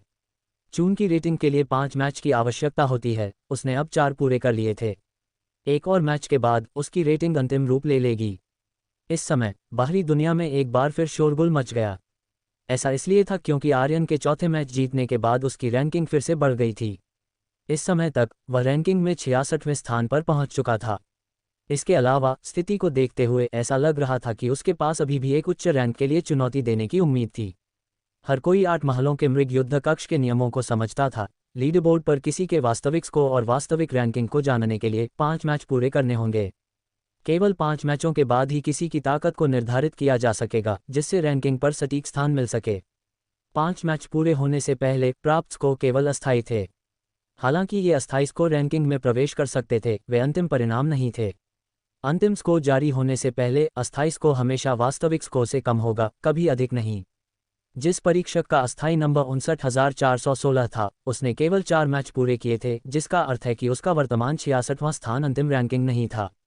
उसकी रैंकिंग और भी अधिक होगी। 5 मैच पूरे करने के बाद भले ही वह 5वां मैच हार जाए, उसकी रैंकिंग फिर से बढ़ जाएगी। आश्चर्य के बीच हर कोई परिणाम का इंतजार करने लगा, ये जानने के लिए उत्सुक था कि यह परीक्षक, जिसका अस्थायी नंबर 59,416 है, कितनी दूर जा सकता है, और उम्मीद कर रहा था कि वह और अधिक आश्चर्य पैदा करेगा। इसके अलावा विभिन्न महलों के उच्च पदस्थ अधिकारी या शिष्य परीक्षक 59,416 की पहचान जानने के लिए और भी अधिक चिंतित थे, पहल करने और उसे जल्दी भर्ती करने की उम्मीद कर रहे थे। हालांकि अब तक परीक्षक की पहचान पूरी तरह से रहस्य बनी हुई थी। लाचार होकर वे केवल दुई महल के जूडो महल के मुख्य हॉल में इंतजार कर सकते थे, हर उस परीक्षक की जांच कर रहे थे जिसे वे संदिग्ध मानते थे। हालांकि इस समय जूडो महल में परीक्षकों की संख्या बहुत अधिक थी। जैसे ही विभिन्न क्षेत्रों से परीक्षक पहुंचे, दुई महल में और भी अधिक दिखाई दिए। ये सुनकर कि जूडो महल में एक परीक्षक बाहरी महल के शीर्ष 3000 में शामिल हो गया है, भीड़ प्रतिभा के इस जमावड़े की ओर उमड़ पड़ी, जिससे दुई महल जूडो महल पूरी तरह से भर गया। इतने सारे लोगों के साथ वे कैसे खोज कर सकते थे? उन्हें देखकर ही चक्कर आ रहा था और वे यह नहीं बता पा रहे थे कि कौन संदिग्ध था। 10 मिनट बाद आर्यन आखिरकार अपने 5वें प्रतिद्वंद्वी के लिए कतार में लग गया। इस प्रतिद्वंद्वी का नाम क्षितिज था और उसके कपड़ों पर तलवार के आकार का प्रतीक ये दर्शाता था कि वह ली महल का शिष्य था। जैसा कि आर्यन ने अनुमान लगाया था, जैसे जैसे मैचों की संख्या बढ़ी, उसके सामने आने वाले विरोधी मजबूत होते गए। उसका 5वां प्रतिद्वंद्वी क्षितिज वास्तव में पवन जमीर से अधिक दुर्जय था, जिसके पास 2 सितारा युद्धराज की ताकत थी। इतनी ताकत के साथ वह सोच रहा था कि पश्चिम क्षेत्र के लीड बोर्ड पर क्षितिज का कौन सा रैंक था। दोनों के मैदान में प्रवेश करने के बाद क्षितिज ने एक चमकदार सफेद लंबी तलवार पकड़ी और आर्यन पर हमला किया, जबकि आर्यन भी तेजी से चला क्षितिज की ओर चार्ज किया। उन दोनों में से किसी ने भी कोई शब्द बर्बाद नहीं किया। मैदान में प्रवेश करते ही उन्होंने लड़ना शुरू कर दिया। शुरुआत में आर्यन ने सोचा कि यह मैच पिछले मैचों जैसा होगा कि वह आसानी से क्षितिज को हरा सकता है और जल्दी से प्रतियोगिता समाप्त कर सकता है। आखिरकार आर्यन की नज़र में एक सितारा युद्धराज और 2 सितारा युद्धराज में कोई अंतर नहीं था। हालांकि क्षितिज नामक इस शिष्य की तलवारबाजी असाधारण थी और आर्यन आश्चर्यजनक रूप से उसे तुरंत हरा नहीं पाया। क्षितिज ने अपनी तलवारबाजी का पूरा प्रदर्शन किया। उसकी लंबी तलवार उसके हाथों में नाचने वाली परी की तरह काम कर रही थी, हवा में आगे पीछे कूद रही थी, अविश्वसनीय रूप से सौंदर्यपूर्ण और तरल दिख रही थी। हर वार के साथ लंबी तलवार रहस्यमय तरीके से एक सफ़ेद ऊर्जा पथ पीछे छोड़ जाती थी। इस ऊर्जा पथ से आर्यन एक अत्यंत तेज आभा और एक अत्यधिक खतरनाक एहसास महसूस कर सकता था। ये सफ़ेद ऊर्जा पथ और क्षितिज की अभेद्य तलवारबाजी ही थी जिसने आर्यन को काफ़ी परेशानी दी। हालांकि आर्यन तेज और शक्तिशाली था, वह क्षितिज के करीब नहीं जा सका, न ही उसने अजीब सफ़ेद ऊर्जा पथों से सीधे टकराने के लिए अपने शरीर का उपयोग करने की हिम्मत की। ये बेकार है, मैंने मैचिंग से पहले सुना था कि तुम बहुत तेज हो और तुरंत हमले शुरू कर सकते हो। मैं तुम्हारे जैसे परीक्षक की प्रशंसा करता हूँ जिसके पास महल में प्रवेश करने से पहले इतनी गति है, लेकिन तुम कितने भी तेज क्यों न हो, यह मेरे सब तारा तलवार जाल के खिलाफ बेकार है। क्षितिज ने अपनी तलवारबाजी करते हुए आर्यन से मुस्कुराते हुए कहा, तुम भी मेरे लिए आए थे? आर्यन ने क्षितिज के शब्दों को सुनकर पूछा। हाँ, तुमने बहुत अधिक ध्यान आकर्षित किया है। एक परीक्षक को, जिसने अभी तक महल में प्रवेश भी नहीं किया है, इतना प्रमुख नहीं होना चाहिए, इसलिए मैं तुम्हें रोकने आया हूँ, क्षितिज ने शांति से कहा। हे, क्या ऐसा है? क्या तुम्हें लगता है कि तुम में मुझे रोकने की ताकत है? आर्यन ने तिरस्कार से कहा। मैं क्यों नहीं कर सकता? क्या तुम अभी मुझ पर कुछ भी करने में असमर्थ नहीं हो? साथ ही, मैं तुम्हें सच बताता हूँ, मैं पश्चिम क्षेत्र के बाहरी महल में 36वें स्थान पर हूँ। बलदेव जैसे लोगों को, जिन्हें तुमने हराया था, मैं एक ही चाल में हरा सकता हूँ। इसलिए तुम्हारी उन पर जीत का कोई मतलब नहीं है। तुम अभी भी पश्चिम क्षेत्र के बाहरी महल के चरम स्तर से बहुत दूर हो, क्षितिज ने सीधे तौर पर कहा, उसका भाव आर्यन से भी अधिक आत्मविश्वासी था। क्या ये सही है? हे, आर्यन ने अनिश्चित रूप से मुस्कुराया और परम दिव्य छाया चाल को सक्रिय किया, जिससे उसकी गति लगभग दोगुनी हो गई। पहले, क्षितिज अभी भी आर्यन की परछाई की एक झलक देख सकता था, लेकिन अब वह एक परछाई भी नहीं देख सकता था। परम दिव्य छाया चाल को सक्रिय करने के बाद आर्यन ने ताना मारा, और अब? क्या तुम्हें अभी भी लगता है कि तुम मुझे रोक सकते हो? नहीं, असंभव। तुम में इस तरह की गति कैसे हो सकती है? आर्यन की गति देखकर क्षितिज बहुत चिंतित हुआ। आर्यन ने जो गति पहले प्रदर्शित की थी, वह पहले से ही अतुलनीय रूप से तेज थी। अगर क्षितिज के तलवार जाल ने प्रभावी सुरक्षा प्रदान नहीं की होती, तो वह वास्तव में आर्यन का सामना करने में आत्मविश्वास महसूस नहीं करता।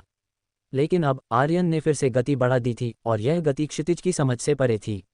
ये बस उस तरह की गति नहीं थी जो एक परीक्षक, नहीं, ये वह गति नहीं थी जो पश्चिम क्षेत्र के बाहरी महल के शिष्य के पास होनी चाहिए।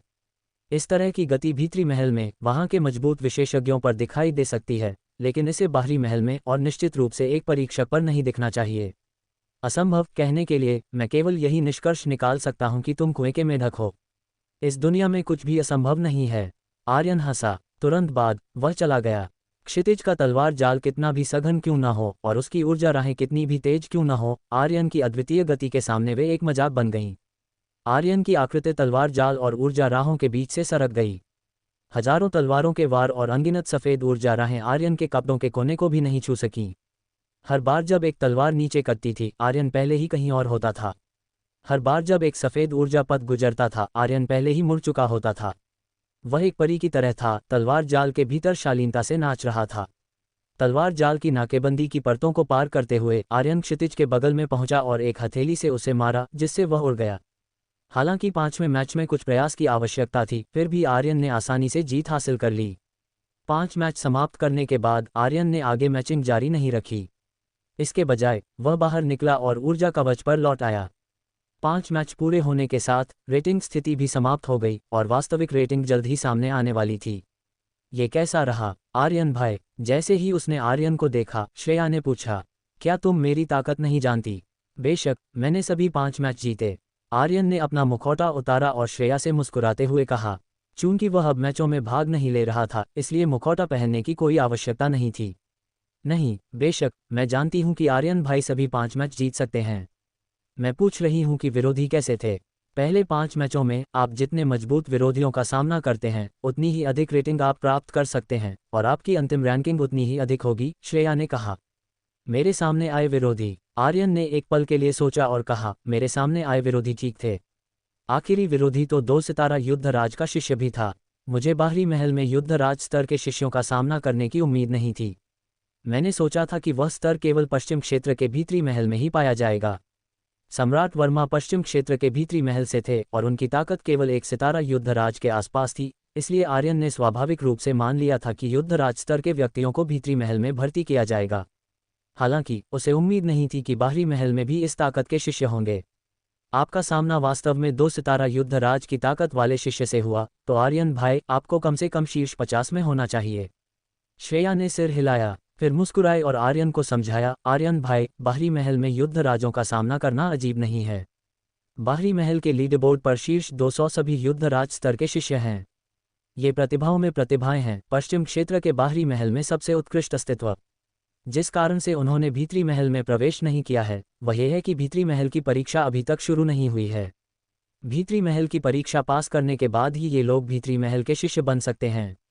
मैं समझा, यही कारण है कि मैं बाहरी महल में युद्ध राज स्तर के शिष्यों का सामना कर सका।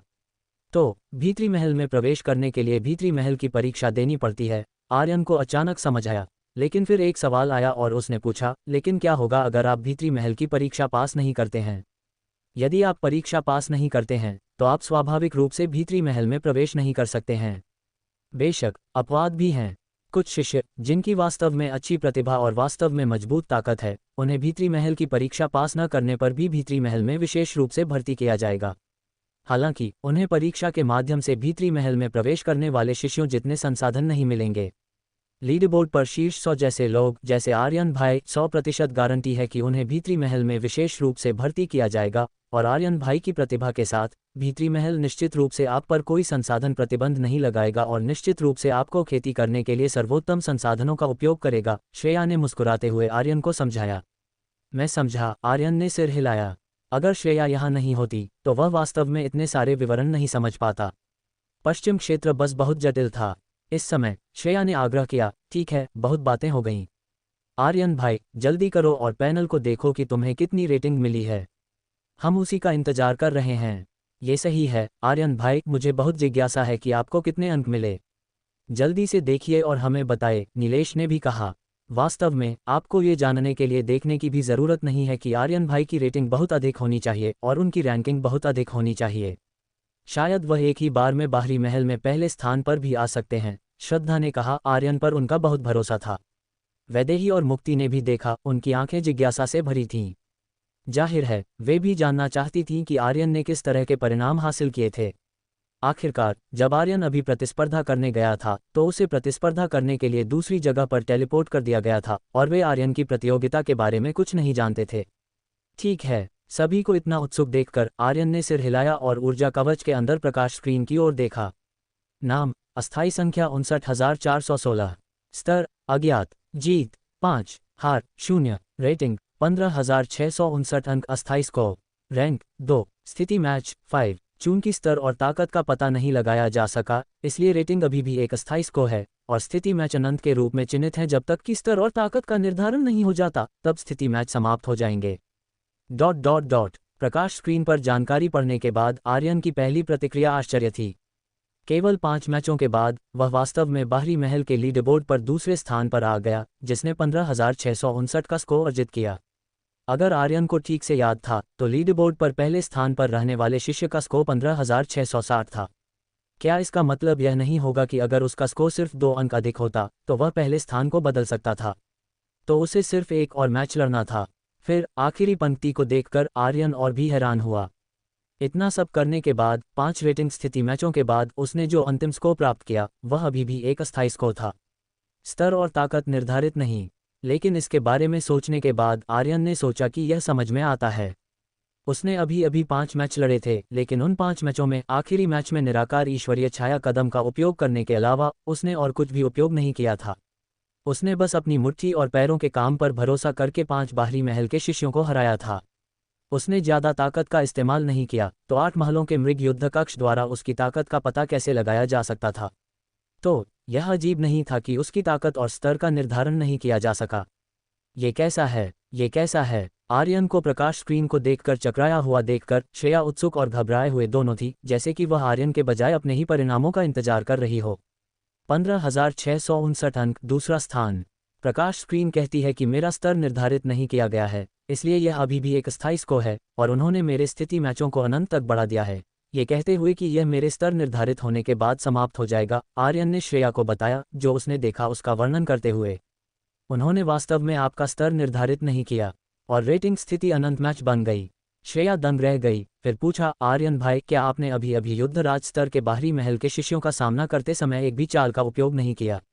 श्रेया आर्यन द्वारा प्राप्त रेटिंग और रैंकिंग से थोड़ी हैरान थी, लेकिन इतनी नहीं। आखिरकार आर्यन की ताकत के साथ वह इसे आसानी से प्राप्त कर सकता था और वह इसके लिए तैयार थी।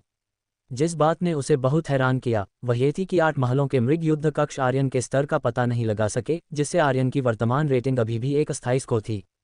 इसके लिए केवल एक ही स्पष्टीकरण था और वह ये था कि आर्यन ने बिल्कुल भी ताकत नहीं दिखाई और आसानी से रेटिंग स्थिति पूरी कर ली, सभी 5 मैच जीते और बाहरी महल के लीडरबोर्ड पर दूसरा स्थान प्राप्त किया। हालांकि उसे पहला स्थान नहीं मिला, ये परिणाम लोगों को चौंकाने के लिए काफ़ी था। हाँ, ऐसा लगता है कि मैंने वास्तव में अभी अभी एक भी चाल का उपयोग नहीं किया, आर्यन ने एक पल के लिए सोचा और कहा। अजूबा, श्रेया बुदबुदाए। आर्यन के जवाब ने भी उसके पिछले अनुमान की पुष्टि की। आर्यन ने वास्तव में कोई चाल इस्तेमाल नहीं की और आसानी से रेटिंग स्थिति पूरी कर ली, सभी 5 मैच जीते और बाहरी महल के लीडरबोर्ड पर दूसरा स्थान प्राप्त किया। हालांकि उसे पहला स्थान नहीं मिला, ये परिणाम लोगों को चौंकाने के लिए काफ़ी था। तुमने क्या कहा? श्रेया को बुदबुदाते हुए सुनकर आर्यन ने भ्रमित होकर पूछा। ओह, कुछ नहीं, मैं बस कह रही थी आर्यन भाई, आप सच में कमाल हैं। श्रेया ने अपनी जीभ बाहर निकाली। तुम्हें अभी पता चला? मुझे लगा कि तुम बहुत पहले से जानती थी कि मैं कमाल हूँ। आर्यन मुस्कुराया, बिल्कुल भी विनम्र नहीं हुआ। आर्यन भाई, आप पहले स्थान से केवल 1 अंक दूर हैं। क्या आप एक और मैच लड़ना चाहेंगे? नीलेश ने उत्साहित होकर पूछा। अगर आर्यन महल में शामिल होने से पहले ही बाहरी महल की रैंकिंग में पहले स्थान पर पहुंच जाता है तो यह उनके वर्मा परिवार के लिए एक अत्यंत गौरवशाली बात होगी। बेशक दूसरा स्थान भी गौरवशाली था, लेकिन पहले स्थान का गौरव और भी चमकदार था। जरूरत नहीं, मैं तो बस अनुभव करने आया था। आर्यन ने हाथ हिलाया और कहा, जहां तक तुम्हारी बात है, चूंकि तुम यहाँ हो, तुम्हें भी जाकर अनुभव करना चाहिए। ठीक है, तो मैं जाकर कोशिश करता हूँ। ये सुनकर नीलेश ने एक अस्थायी नंबर लिया और उत्साह से क्यूई बाधा में प्रवेश किया। उसके मूवमेंट अविश्वसनीय रूप से तेज थे। ऐसा लग रहा था कि आर्यन ने इसका उल्लेख नहीं भी किया होता तो भी उसके मन में पहले से ही यह विचार था और वह अब और अपनी बेचैनी को नियंत्रित नहीं कर सकता था। इस बीच श्रद्धा, वैदेही और मुक्ति जो पास में खड़ी थीं, उनमें भी युद्ध की भावना फूट पड़ी, कोशिश करने के लिए उत्सुक थीं। आखिरकार आर्यन के समूह में श्रेया को छोड़कर सभी ने एक बार 8 महलों के मृग युद्ध कक्ष के चमत्कारों का अनुभव किया। हालांकि अपनी ताकत के कारण समूह अभी भी पश्चिम क्षेत्र के बाहरी महल के शिष्यों की तुलना में काफी पीछे था, इसलिए वे जल्दी हार गए। नीलेश, श्रद्धा, वैदेही और मुक्ति, उन सभी चारों के पास 5 रेटिंग मैच थे और वे सभी पांचों हार गए, जिसके परिणामस्वरूप भयानक स्कोर मिले। हालांकि हर किसी ने पहले ही इस परिणाम के लिए तैयारी कर ली थी। वे अपनी क्षमताओं को जानते थे, इसलिए वे हतोत्साहित नहीं हुए, उन्होंने बस परीक्षण से अनुभव प्राप्त किया। आर्यन की तरह 8 महलों के मृग युद्ध कक्ष में पहली बार प्रवेश करते ही बाहरी महल की रैंकिंग में दूसरा स्थान प्राप्त करना, क्या ये कोई सामान्य व्यक्ति कर सकता है? केवल एक राक्षस ही ऐसा कर सकता था और आर्यन ऐसा ही एक राक्षस था। नीलेश और अन्य खुद को सामान्य लोग मानते थे, इसलिए उन्होंने आर्यन से अपनी तुलना बिल्कुल नहीं की। सभी के अनुभव के दौर को पूरा करने के बाद आज की दुई महल अनुभव यात्रा को एक पूर्णता माना गया और आर्यन ने समूह को 8 महलों के मृग युद्ध कक्ष से दूर ले गए। 8 महलों के मृग युद्ध कक्ष से बाहर निकलकर गलियारे में प्रवेश करते ही आर्यन और अन्य आने जाने वाली भीड़ से तुरंत चौंक गए। जब आर्यन और उसके समूह ने पहले इस गलियारे से 8 महलों के मृग युद्ध कक्ष में प्रवेश किया था तो लोगों का प्रवाह बहुत कम था, उन्होंने केवल कभी कभी कुछ व्यक्तियों को देखा था। लेकिन इस समय दृश्य पूरी तरह से बदल गया था। पूरा गलियारा लोगों से भरा हुआ था, यह मानवता के समुद्र जैसा लग रहा था जिसमें लोग लगातार अंदर और बाहर आ रहे थे। मूल रूप से गलियारा काफी चौड़ा था, लेकिन अब ये कुछ हद तक भीड़भाड़ वाला लग रहा था। आर्यन और अन्य को भी मार्ग से बाहर निकलने में काफी संघर्ष करना पड़ा। रैंकिंग देखने वाले हॉल की ओर देखते हुए 8 महलों के मृग युद्ध कक्ष में यहाँ की स्थिति के अलावा रैंकिंग देखने वाला हॉल और भी भरा हुआ था। 100 मीटर का हॉल पश्चिम क्षेत्र के शिष्यों और परीक्षकों से भरा हुआ था। हर कोई प्रकाश स्क्रीन की ओर देख रहा था, जोर जोर से चर्चा कर रहा था। पूरा हॉल शोरगुल से भरा था, गूंज से भरा था, जिससे ये बेहद जीवंत हो गया था। इसके बावजूद लोग लगातार युद्ध देखने वाले हॉल में घुसने की कोशिश कर रहे थे। और वह सब नहीं था। गलियारे से निकलने के बाद आर्यन और अन्य उनके सामने के दृश्य से चकित थे। ज्यूडो महल के शानदार मुख्य हॉल में गलियारे की तुलना में कई गुना अधिक लोग थे। हॉल में हजारों लोग चर्चा कर रहे थे, अनुमान लगा रहे थे या बहस कर रहे थे, जिससे एक बड़ा शोरगुल पैदा हो रहा था। इन लोगों में कुछ पश्चिम क्षेत्र के विभिन्न महलों के शिष्य थे, कुछ परीक्षक थे जो अभी अभी दुई महल पहुंचे थे और कुछ विभिन्न महलों के काफी स्थिति वाले बुजुर्ग भी थे। कुछ बुजुर्ग लोग भी थे जिनकी पहचान नहीं की जा सकती थी। वे हॉल में हर किसी की सावधानीपूर्वक जांच कर रहे थे, जाहिर तौर पर कुछ खोज रहे थे। ज्यूडो महल का मुख्य हॉल पूरी तरह से अराजक था। चाहे चर्चा हो, बहस हो या अनुमान लगाना हो, ये सभी लोग एक ही बात कर रहे थे। जो था अस्थायी संख्या 59,416 वाले एक परीक्षक ने बाहरी महल की रैंकिंग में दूसरे स्थान पर छलांग लगा दी थी।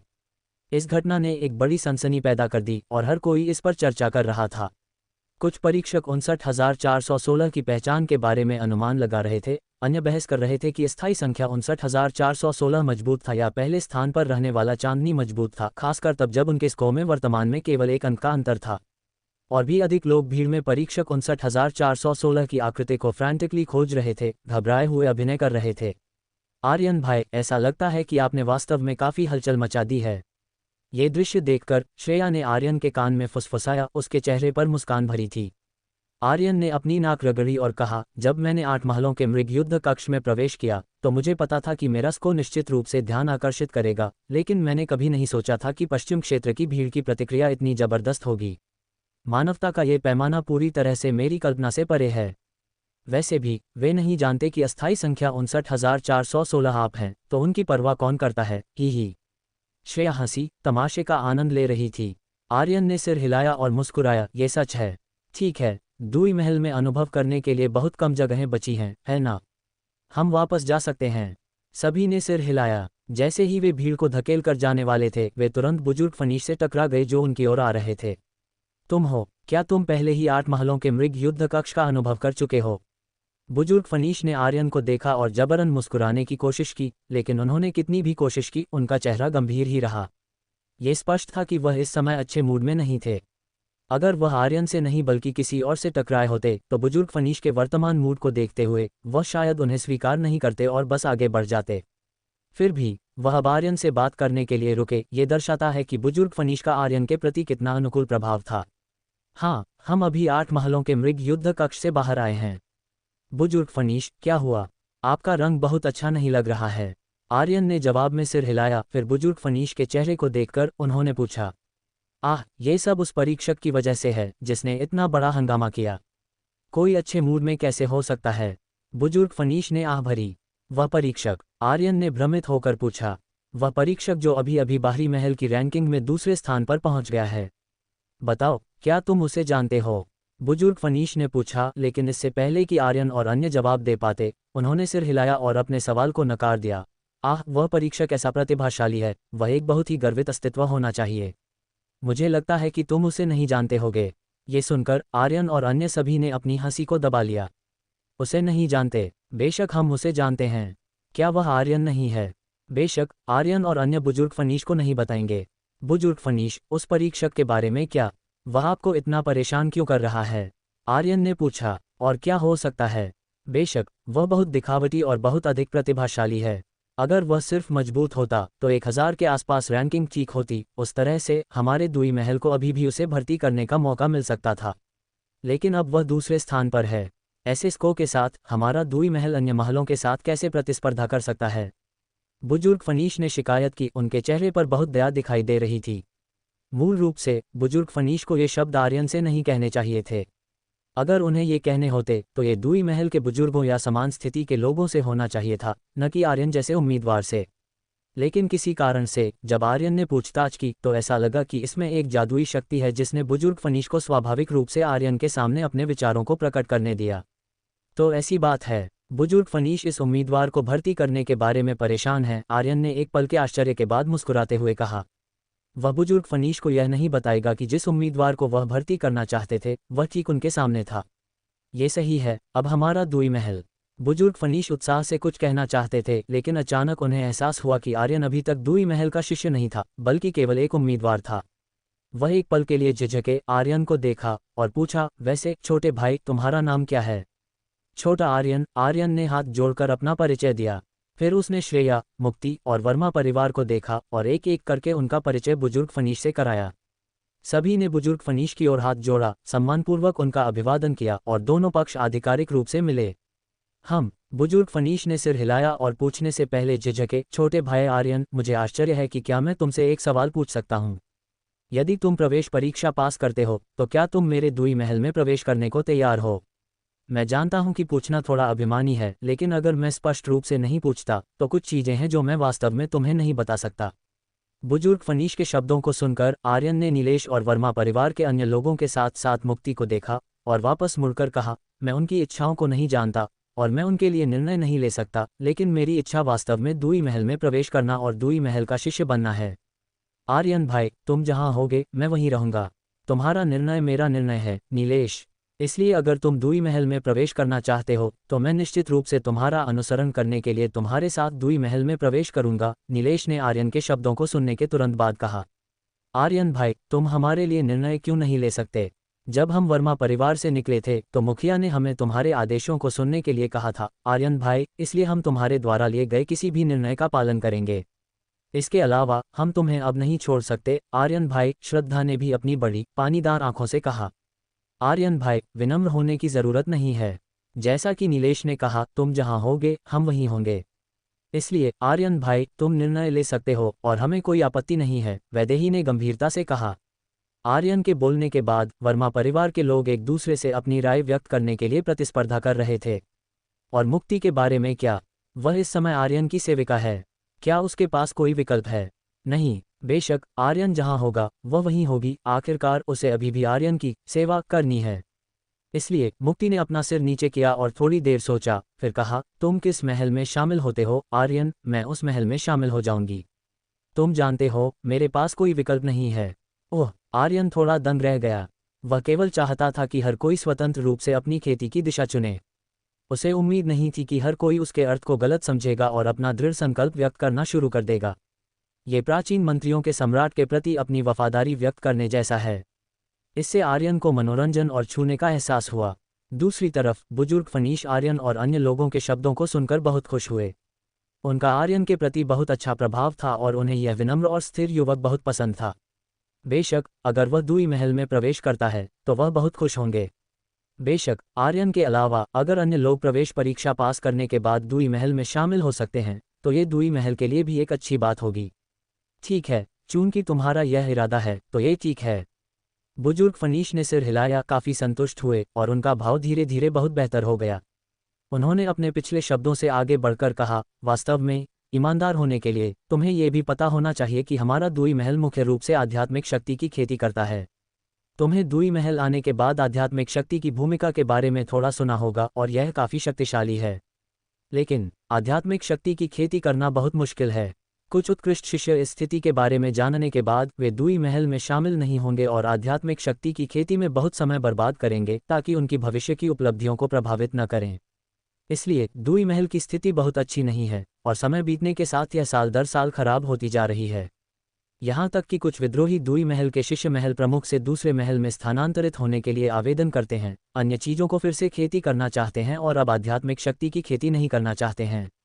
ऐसे आवेदनों को सुनकर महल प्रमुख अन्य लोगों के भविष्य में बाधा नहीं डाल सकते हैं ना। इसलिए उन्होंने भी एक नर्म दिल से सहमति व्यक्त की। नतीजतन दुई महल में और भी कम शिष्य हैं, जिस कारण से तुम दुई महल में दुई महल के शिष्यों को मुश्किल से देख सकते हो, वह यही है। एक ही सांस में दुई महल की स्थिति बताने के बाद बुजुर्ग फनीश ने आर्यन और अन्य को देखा। इससे पहले कि आर्यन और अन्य बोल पाते, उन्होंने फिर से कहा, तुम मेरी बातें सुनकर दुई महल में प्रवेश करने से डरोगे तो नहीं, है ना? हाँ, वास्तव में मैं पहले से ही बहुत संतुष्ट हूं कि तुम्हारा यह इरादा है। तुम्हें वास्तविक स्थिति बताना भी तुम्हें ध्यान से सोचने देना है। आखिरकार आध्यात्मिक शक्ति की खेती करना इतना आसान नहीं है। अगर तुम्हें पछतावा भी होता है तो मैं कुछ भी नहीं कहूँगा। बुजुर्ग फनीश को एक ही सांस में इतना कुछ कहते हुए और उनके चेहरे को लाचारी और दुख से भरा देखकर आर्यन को अचानक दुई महल के शिष्यों के लिए दया महसूस हुई। जब एक बुजुर्ग ही ऐसा है तो उन दुई महल के शिष्यों की सामान्य परिस्थितियां कितनी दयनीय होंगी। यह कोई आश्चर्य नहीं है कि जब मयंक ने दूसरों को दुई महल के बारे में बुरी बातें कहते सुना तो वह इतना क्रोधित हो गया। चिंता मत करो, मैं निश्चित रूप से दुई महल में शामिल होऊंगा। तुम्हारा क्या? आर्यन ने गंभीरता से कहा, फिर नीलेश, मुक्ति और अन्य लोगों को देखने के लिए मुड़े। अभी भी वही बात है, आर्यन भाई जहां होंगे मैं वहीं रहूंगा। मैं ये सब आर्यन भाई पर छोड़ता हूं। आर्यन भाई इसे व्यवस्थित कर सकते हैं। आर्यन, तुम तय करो। श्रेया को छोड़कर, जिसे बाहरी महल के 8 महलों में शामिल होने की जरूरत नहीं है, बाकी सभी ने भी अपनी राय व्यक्त की। ठीक है, तुम बहुत अच्छे हो। मैं तुम्हारे बारे में बहुत आशावादी हूं। चूंकि यह मामला है तो मैं उस उम्मीदवार को क्यों खोज रहा हूं जो रैंकिंग सूची में दूसरे स्थान पर आया था। उस तरह का प्रतिभाशाली शायद हमारे दुई महल में प्रवेश नहीं करेगा। बुजुर्ग फनीश बहुत खुश थे और उन्होंने उस प्रतिभाशाली उम्मीदवार को खोजने की बात को एक तरफ रख दिया जो रैंकिंग सूची में दूसरे स्थान पर आया था। लेकिन बुजुर्ग फनीश को पता नहीं था कि उनकी आकस्मिक बातचीत ने अनजाने में उस प्रतिभाशाली उम्मीदवार को ढूंढ लिया और उस उम्मीदवार ने पहले ही उनके दुई महल में प्रवेश करने का फैसला कर लिया था। और वह प्रतिभाशाली उम्मीदवार उनके सामने आर्यन है। जब विभिन्न महल अस्थायी संख्या 59,416 की आकृति की तलाश कर रहे थे तो उन्हें पता नहीं था कि दुई महल के लोगों ने पहले ही अस्थायी संख्या 59,416 से संपर्क कर लिया था और दुई महल में प्रवेश करने की पुष्टि भी कर ली थी। शायद दुई महल और बुजुर्ग फनीश को उम्मीद नहीं थी कि जिस उम्मीदवार से वे जूडो महल हॉल में अनायास मिले वह 59,416 उम्मीदवार था जिसने शहर में सनसनी पैदा कर दी थी, है ना। बुजुर्ग फनीश से कुछ देर बात करने के बाद आर्यन और बाकी सब उन्हें अलविदा कहकर भयंकर युद्ध महल के मुख्य हॉल से बाहर निकले। इसमें कोई शक नहीं कि आर्यन ने इस बार जो सनसनी फैलाई थी वह बहुत बड़ी थी। भयंकर युद्ध महल का मुख्य हॉल तो लोगों से भरा ही था, यहाँ तक कि उसके बाहर की सड़कों पर भी भीड़ खचाखच भरी थी। जहाँ तक नजर जाती लोग ही लोग थे। दुई महल में पहले कभी इतनी चहल पहल नहीं देखी गई थी। कुछ साल पहले जब दुई महल की प्रवेश परीक्षा की मेजबानी की बारी थी तब भी इतनी भीड़ नहीं थी। आर्यन, जैसे ही आर्यन और बाकी लोग भयंकर युद्ध महल से बाहर निकले भीड़ के शोर के बीच से एक आवाज आई। आर्यन को वह आवाज कुछ जानी पहचानी लगी और उन्होंने तुरंत आवाज की दिशा में मुड़कर देखा तो उन्हें एक परिचित चेहरा दिखाई दिया। चाचा सम्राट। आर्यन थोड़े हैरान थे, आने वाला व्यक्ति वाकई सम्राट वर्मा थे। आर्यन को उम्मीद नहीं थी कि वह यहाँ दिखाई देंगे और उन्होंने तुरंत पूछा, चाचा सम्राट, आपको तो अंदर के महल के मामलों को निपटाना चाहिए था। आप यहाँ क्यों आए? और यहाँ तक कि यहाँ ये बात करने की जगह नहीं है, चलो योंगवन आंगन वापस चलकर बात करते हैं। सम्राट वर्मा ने अपने चारों ओर आती जाती भीड़ पर नजर डाली और तुरंत आर्यन और बाकी सबको दूर ले गए। आर्यन के योंगवन आंगन स्थित निवास पर लौटने के बाद सम्राट वर्मा ने पूछा, मुझे बताओ, क्या वह तुम थे? क्या मैं था? आर्यन भ्रमित थे। बहाना मत बनाओ। सम्राट वर्मा ने आर्यन की ओर देखा, एक असंतुष्ट भाव दिखाते हुए कहा, वह अस्थायी नंबर 59,416 वाला उम्मीदवार जो लीडरबोर्ड पर दूसरे स्थान पर आया, यह मत कहना कि वह तुम नहीं थे। ओह, आर्यन मुस्कुराए, जिसे एक तरह से स्वीकारोक्ति माना गया। तुम हमेशा इतना बड़ा हंगामा क्यों खड़ा करते हो? अगर मैं नहीं होता तो हमारी योजना शायद विफल हो जाती, सम्राट वर्मा ने लाचारी से कहा। पिताजी, लेकिन क्या आर्यन की पहचान उजागर नहीं हुई है? और वह सिर्फ एक अस्थायी नंबर है, किसी को पता नहीं चलेगा कि वह भाई आर्यन है, श्रेया ने बगल से मदद करते हुए कहा। तुम्हें क्या पता? क्या तुम्हें नहीं पता कि अंदर के महल की शक्ति कितनी जबरदस्त है? जब तक वे जांच करना चाहेंगे, क्या ऐसा कुछ है जो वे नहीं खोज सकते? उदाहरण के लिए, इस बार आर्यन 8 महल मृग युद्ध हॉल में हंगामा करने गया। अगर उन्होंने पश्चिम क्षेत्र की गुप्त कुंजी मुझे नहीं सौंपी होती तो आर्यन की पहचान बहुत पहले ही उजागर हो चुकी होती, सम्राट वर्मा ने झल्लाते हुए कहा। पश्चिम क्षेत्र की गुप्त कुंजी? श्रेया ने संदेह से पूछा। ये वह चीज़ है जिसका उपयोग 8 महल मृग युद्ध हॉल में किसी की भी पहचान जानने के लिए किया जा सकता है। वह भी मेरे हाथ में है, सम्राट वर्मा ने समझाया। अरे, ये सुनकर श्रेया हैरान रह गई। उसे पता ही नहीं था कि ऐसी कोई चीज़ भी है। शुक्र है ये चीज़ उनके पिताजी को सौंप दी गई, वरना उन्होंने परेशानी खड़ी कर दी होती। उस स्थिति में मैं थोड़ा लापरवाह हो गया। मुझे परेशानी के लिए माफ़ करना, चाचा सम्राट। आर्यन को भी लगा कि 8 महल मृग युद्ध हॉल में इतना बड़ा तमाशा करने की कोई ज़रूरत नहीं थी।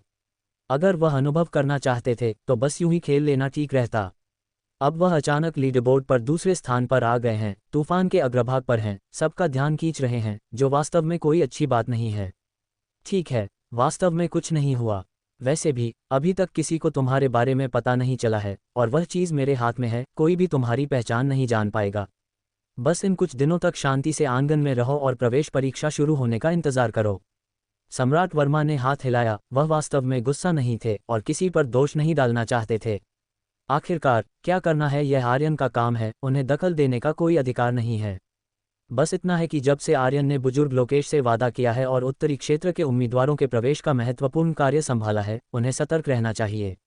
वरना अगर पश्चिम महल के उच्च अधिकारियों को पता चल गया, अगर आर्यन को पहले से ही विशेष रूप से भर्ती कर लिया जाता है, तो उस समय उत्तरी क्षेत्र के उम्मीदवारों की जिम्मेदारी कौन लेगा?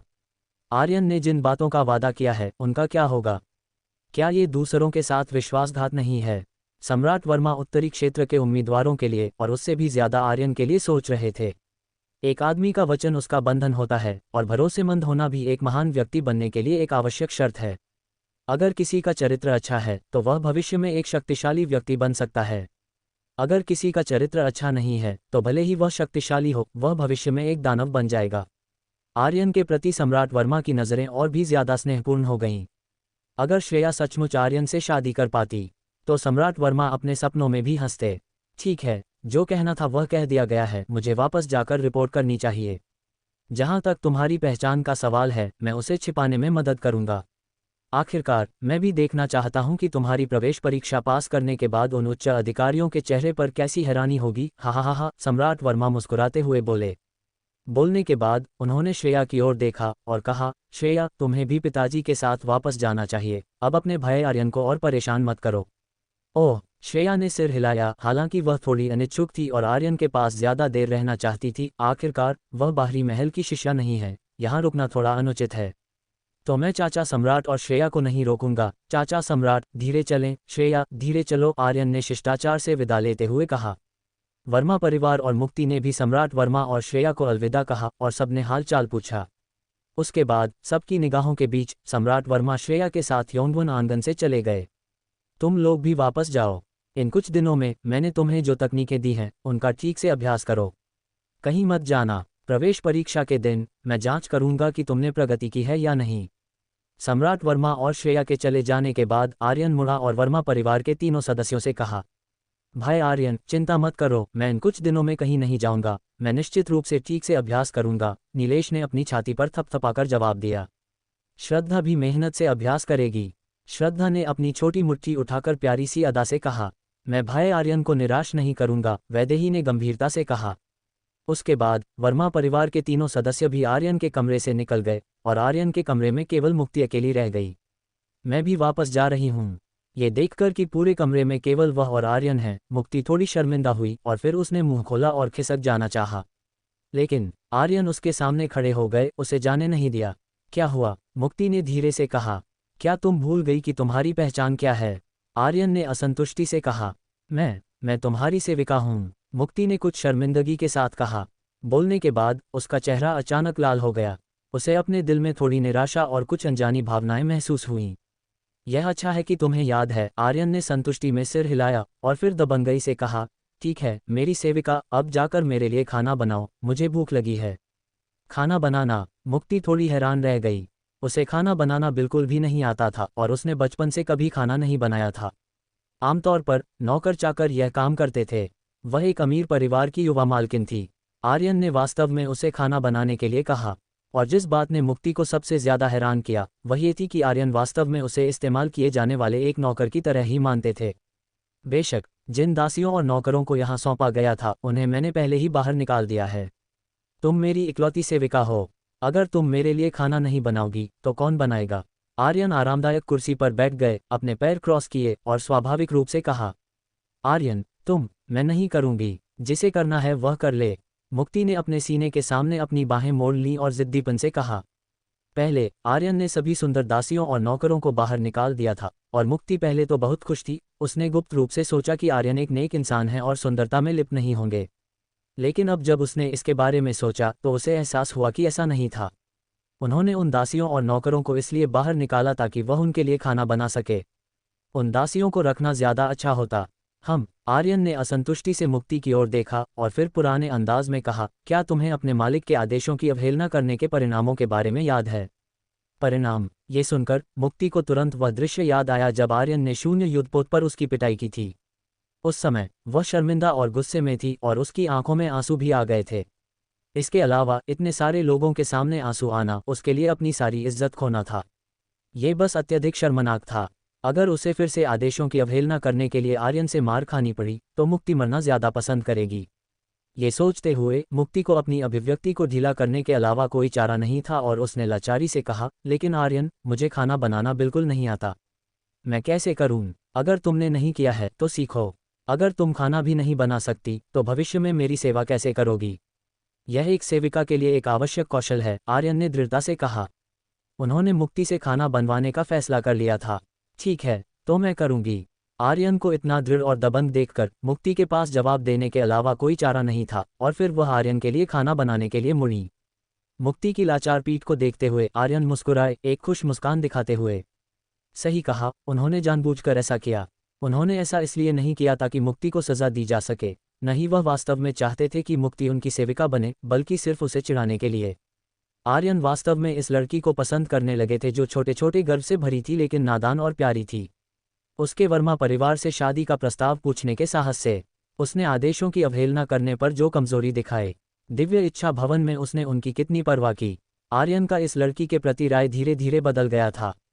हालांकि वह आमतौर पर थोड़ी अभिमानी थी, लेकिन वह काफ़ी प्यारी भी थी, जैसे कि जब उन्होंने उससे खाना बनाने के लिए कहा था तब वह कैसी दिखती थी। 1 घंटे बाद, मैं भूख से मर रहा हूँ। मुक्ति, क्या तुम्हारा हो गया? एक बार का खाना बनाने में इतना समय क्यों लग रहा है? आर्यन ने अधीरता से जोर से कहा। हो गया, हो गया।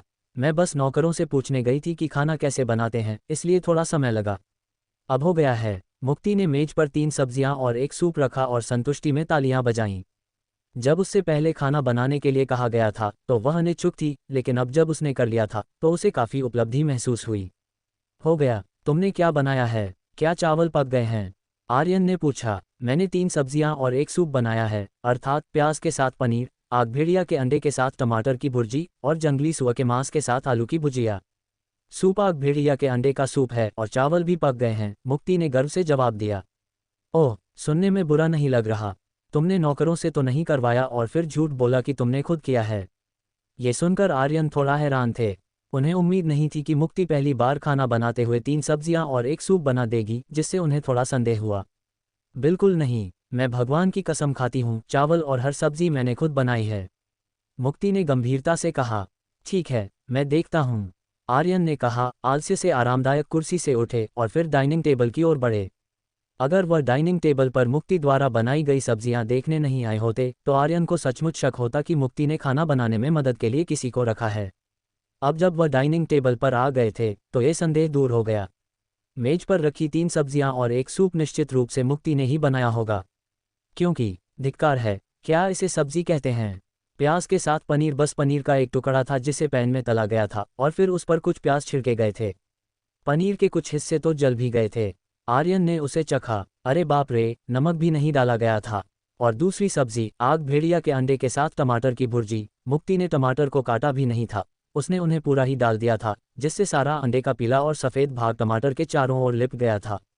यह एक पीले गोले जैसा लग रहा था। इसकी दिखावट बस देखने लायक नहीं थी। आर्यन ने उसे चखा। इसी तरह इस सब्जी में भी नमक नहीं था।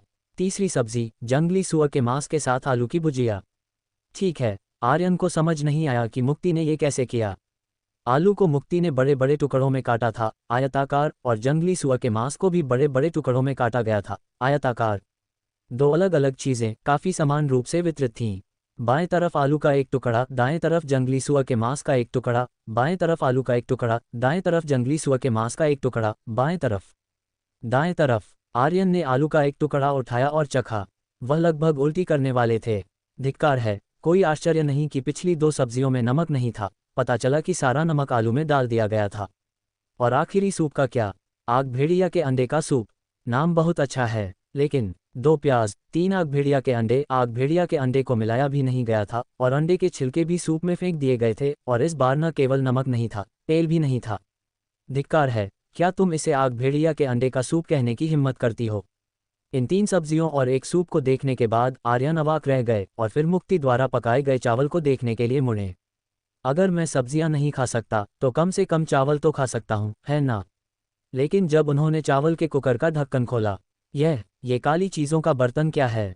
Dot dot dot. आर्यन के हैरान चेहरे को देखकर मुक्ति ने जल्दी से समझाया, मुझे माफ़ करना, मुझे माफ़ करना। मैं चावल पकाते समय सब्जियां भी भून रही थी, और मैं सब्जी भूनने में इतनी मग्न थी कि मैं भूल गई कि मैं अभी भी चावल पका रही हूँ, इसलिए चावल थोड़ा ज़्यादा पक गए, लेकिन मैंने अभी अभी चखा है और चावल का स्वाद बुरा नहीं है।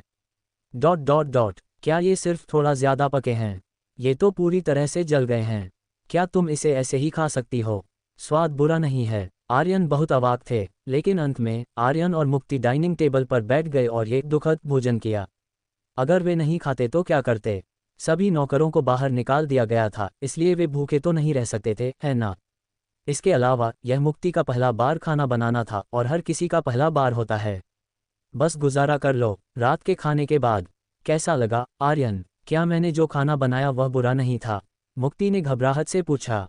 ठीक है, मुझे लगता है, आर्यन ने लापरवाही से जवाब दिया, लेकिन अपने दिल में उन्होंने शिकायत की, ठीक है। ये भयानक था। हालांकि भद्दी दिखावट के अलावा और नमक की कमी और ज़्यादा नमक के अलावा स्वाद बहुत बुरा नहीं था। सभी भोजन को एक साथ मिलाने से स्वाद ने बेस्वाद और अति नमकीन स्वाद को बेअसर कर दिया। सच में ये बहुत अच्छा है, मुझे पता था कि मैं प्रतिभाशाली हूँ, मैं कुछ भी जल्दी सीख सकती हूँ। अगली बार तुम्हें मुझे हुक्म देने की ज़रूरत नहीं होगी, मैं तुम्हारे लिए खाना बनाना जारी रखूंगी। मुक्ति ने उत्साह से कहा और उसकी अभिव्यक्ति उत्सुक थी, जैसे कि वह खाना पकाने के काम से मोहित हो गई हो। ओह! आर्यन ने हैरानी से मुक्ति की ओर देखा, ये सोचते हुए कि क्या मुक्ति को खाना बनाना सिखाना एक अच्छी बात थी या बुरी बात। ऐसा लग रहा था कि उनका पेट मुश्किल में पड़ने वाला है। नहीं, वह उसे इस तरह से परेशान नहीं होने दे सकते थे। आर्यन की आंखें घूमी और उन्होंने अचानक कहा, मुक्ति, जाओ मेरे लिए एक गिलास पानी लाओ, मुझे प्यास लगी है। पानी लाओ, केतली तुम्हारे ठीक बगल में है, क्या तुम खुद नहीं ला सकते? तुम 2 कदम चलकर पानी पी सकते हो। मुक्ति ने आर्यन के बगल में इशारा किया। आर्यन से 3 मीटर से भी कम दूरी पर कॉफ़ी टेबल पर एक केतली रखी थी। ये स्पष्ट रूप से बहुत करीब था, लेकिन आर्यन आरामदायक कुर्सी पर आलस्य से बैठे थे, बिल्कुल हिल नहीं रहे थे। लगता है तुम्हें अभी तक एहसास नहीं हुआ है कि तुम एक सेविका हो, आर्यन ने हल्के से कहा। उनके लहजे में धमकी का संकेत लग रहा था। आर्यन की धमकी सुनकर मुक्ति तुरंत कॉफ़ी टेबल पर गई, केतली उठाई और नफरत से कहा, ठीक है, मैं तुम्हारे लिए पानी लाऊंगी, मैं तुम्हारे लिए लाऊंगी। जब मुक्ति ने पानी लाकर आर्यन को दिया, तो आर्यन ने फिर से कहा, मुझे अचानक एक सेब खाने का मन कर रहा है, मेरे लिए एक सेब छील दो। सेब छीलूं? मुक्ति मना करने वाली थी, लेकिन जब उसकी नज़र आर्यन की मना करने की हिम्मत मत करना वाली निगाहों से मिली, तो वह केवल सिर हिला सकी और दांत पीसते हुए कहा, ठीक है, मैं तुम्हारे लिए एक सेब छीलूंगी, मैं तुम्हारे लिए एक बड़ा सेब छीलूंगी। आर्यन, मुक्ति, मुझे संतरे खाने हैं, उन्हें मेरे लिए छील दो। मुक्ति, तुम चाहते हो कि मैं छिलका छीलूं? क्या तुम्हारे हाथ नहीं हैं? आर्यन, मुक्ति, ठीक है, मैं तुम्हारे लिए छील दूंगी। आर्यन, मुक्ति, मुझे अचानक चाय पीनी है, मेरे लिए एक बर्तन चाय बनाओ। मुक्ति, क्या तुमने अभी अभी पानी नहीं पिया? आर्यन, क्या मुझे फिर से प्यास नहीं लग सकती? मुक्ति, ठीक है, मैं तुम्हारे लिए चाय बनाऊंगी। आर्यन, मुक्ति, मेरी पीठ की मालिश करो। मुक्ति, आर्यन, मुक्ति, मेरे पैरों की मालिश करो। मुक्ति, आर्यन, मुक्ति, मैं शौचालय में कागज़ नहीं लाया, मेरे लिए कागज़ का एक टुकड़ा ढूंढो। मुक्ति, तुम चाहते हो कि मैं तुम्हें कागज़ पहुंचाऊं? आर्यन, मुक्ति, मैं। मुक्ति, आधे घंटे बाद, मुक्ति हाँफ रही थी, पसीने से तर थी। आर्यन आराम से बिस्तर पर लेटे थे, मुस्कान दबाते हुए बिस्तर के बगल की स्थिति की ओर इशारा किया और कहा, आओ, यहाँ बैठो। किस लिए? ये सुनकर मुक्ति ने जवाब दिया, उसके पैर एक भी कदम नहीं हिले। मुक्ति को हिचकिचाते हुए और पास न आते देख आर्यन ने अधीरता से कहा, मैंने तुम्हें पास आने के लिए कहा, इतनी बकवास क्यों कर रही हो? मैं नहीं जा रही हूँ, तुम चाहते हो कि मैं जाऊँ, तो क्या मैं जाऊँगी? मुक्ति ने अपनी बाहें मोड़ ली और गुस्से से कहा, ओह, तुम काफ़ी मजबूत हो, मैं 3 तक गिनती गिनूंगा अगर तुम पास नहीं आई तो। आर्यन ने धमकी दी। 1, 2, मैं आ रही हूँ। इससे पहले कि वह 3 तक गिन पाते, मुक्ति पास आए और गुस्से से आर्यन के बगल में बैठ गई। किस लिए? बैठने के बाद मुक्ति ने पूछा।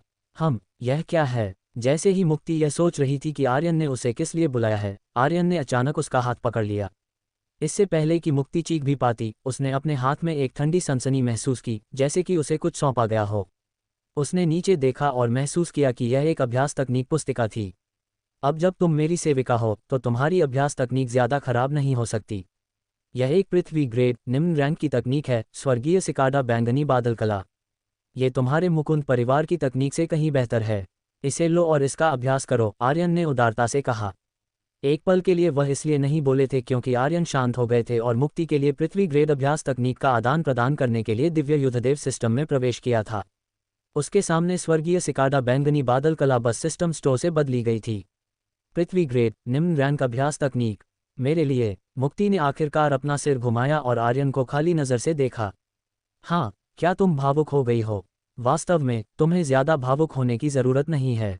जब तक तुम मेरी आज्ञा का पालन करती रहोगी, तुम्हें भविष्य में अभ्यास तकनीकें और युद्ध कौशल मिलते रहेंगे, आर्यन ने लापरवाही से कहा। उनकी अभिव्यक्ति उदासीन थी, जैसे कि पृथ्वी ग्रेड अभ्यास तकनीक और युद्ध कौशल उनके लिए बस सामान्य चीजें थीं। ओह आर्यन, क्या तुमने मुझे अपने बगल में बैठने के लिए सिर्फ इसलिए बुलाया था ताकि मुझे एक अभ्यास तकनीक दे सको? मुक्ति की आंखें चौड़ी हो गईं, थोड़ा अविश्वसनीय। वरना तुमने क्या सोचा था? आर्यन ने संदेह से मुक्ति की ओर देखा, ये सोचते हुए कि क्या ये लड़की आज उनके हुक्म के कारण नादान हो गई थी। वह इतनी अजीब क्यों व्यवहार कर रही थी? कुछ नहीं, धन्यवाद, मैं बस बहुत भावुक हूँ, धन्यवाद आर्यन। वैसे क्या ये पृथ्वी ग्रेड अभ्यास तकनीक है? तुम्हारे पास इतनी उच्च स्तरीय तकनीक कैसे है? हमारे मुकुंद परिवार की तकनीक केवल रहस्यमय ग्रेड मध्यम रैंक की है। तुम्हारी तकनीक हमारी तकनीक से कहीं ज्यादा उन्नत है। मुक्ति होश में आई और जल्दी से विषय बदल दिया। ओह, तुम्हें वास्तव में इतना भावुक होने की जरूरत नहीं है। मैं तुम्हें इस तरह पसंद नहीं करता। आर्यन ने घृणा में अपने होठों को घुमाया, फिर मुक्ति से कहा, जहां तक पृथ्वी ग्रेड अभ्यास तकनीकों का सवाल है, सिर्फ इसलिए कि तुम्हारे मुकुंद परिवार के पास वे नहीं हैं, इसका मतलब यह नहीं है कि मेरे पास वे नहीं हैं। क्या तुम नहीं देखती कि मैं कौन हूँ? मैं देवभूमि का एकमात्र आर्यन हूँ, परम अजेय आर्यन। क्या पृथ्वी ग्रेड अभ्यास तकनीक मेरे लिए मुश्किल है? जब तक तुम भविष्य में मेरी आज्ञा का पालन करती रहोगी, पृथ्वी ग्रेड अभ्यास तकनीकों की तो बात ही छोड़ दो, मैं तुम्हें स्वर्ग ग्रेड अभ्यास तकनीकें भी दे सकता हूँ। आर्यन की बातें, क्या वे ऐसी लग रही थीं जैसे वह एक छोटी लड़की को बहला रहे हों? बेशक, आर्यन शेखी नहीं मार रहे थे। उनके पास दिव्य युद्धदेव सिस्टम था। महज स्वर्ग ग्रेड अभ्यास तकनीक कोई बड़ी बात नहीं थी। जब तक उनके पास पर्याप्त दिव्य युद्धदेव अंक थे, एक स्वर्ग ग्रेड अभ्यास तकनीक की तो बात ही छोड़ दो, 10 भी कोई समस्या नहीं होती। पुफ, बस शेखी बघारते रहो। स्वर्ग ग्रेड अभ्यास तकनीक, स्वर्ग और पृथ्वी में एकमात्र, देवभूमि में अजेय। मुझे लगता है कि तुम शेखी बघारने में एकमात्र हो, शेखी बघारने में अजेय। मुक्ति हंस पड़ी। आर्यन पर बिल्कुल भी विश्वास नहीं किया। अरे, मैंने कहा, तुम मुझ पर विश्वास क्यों नहीं करती?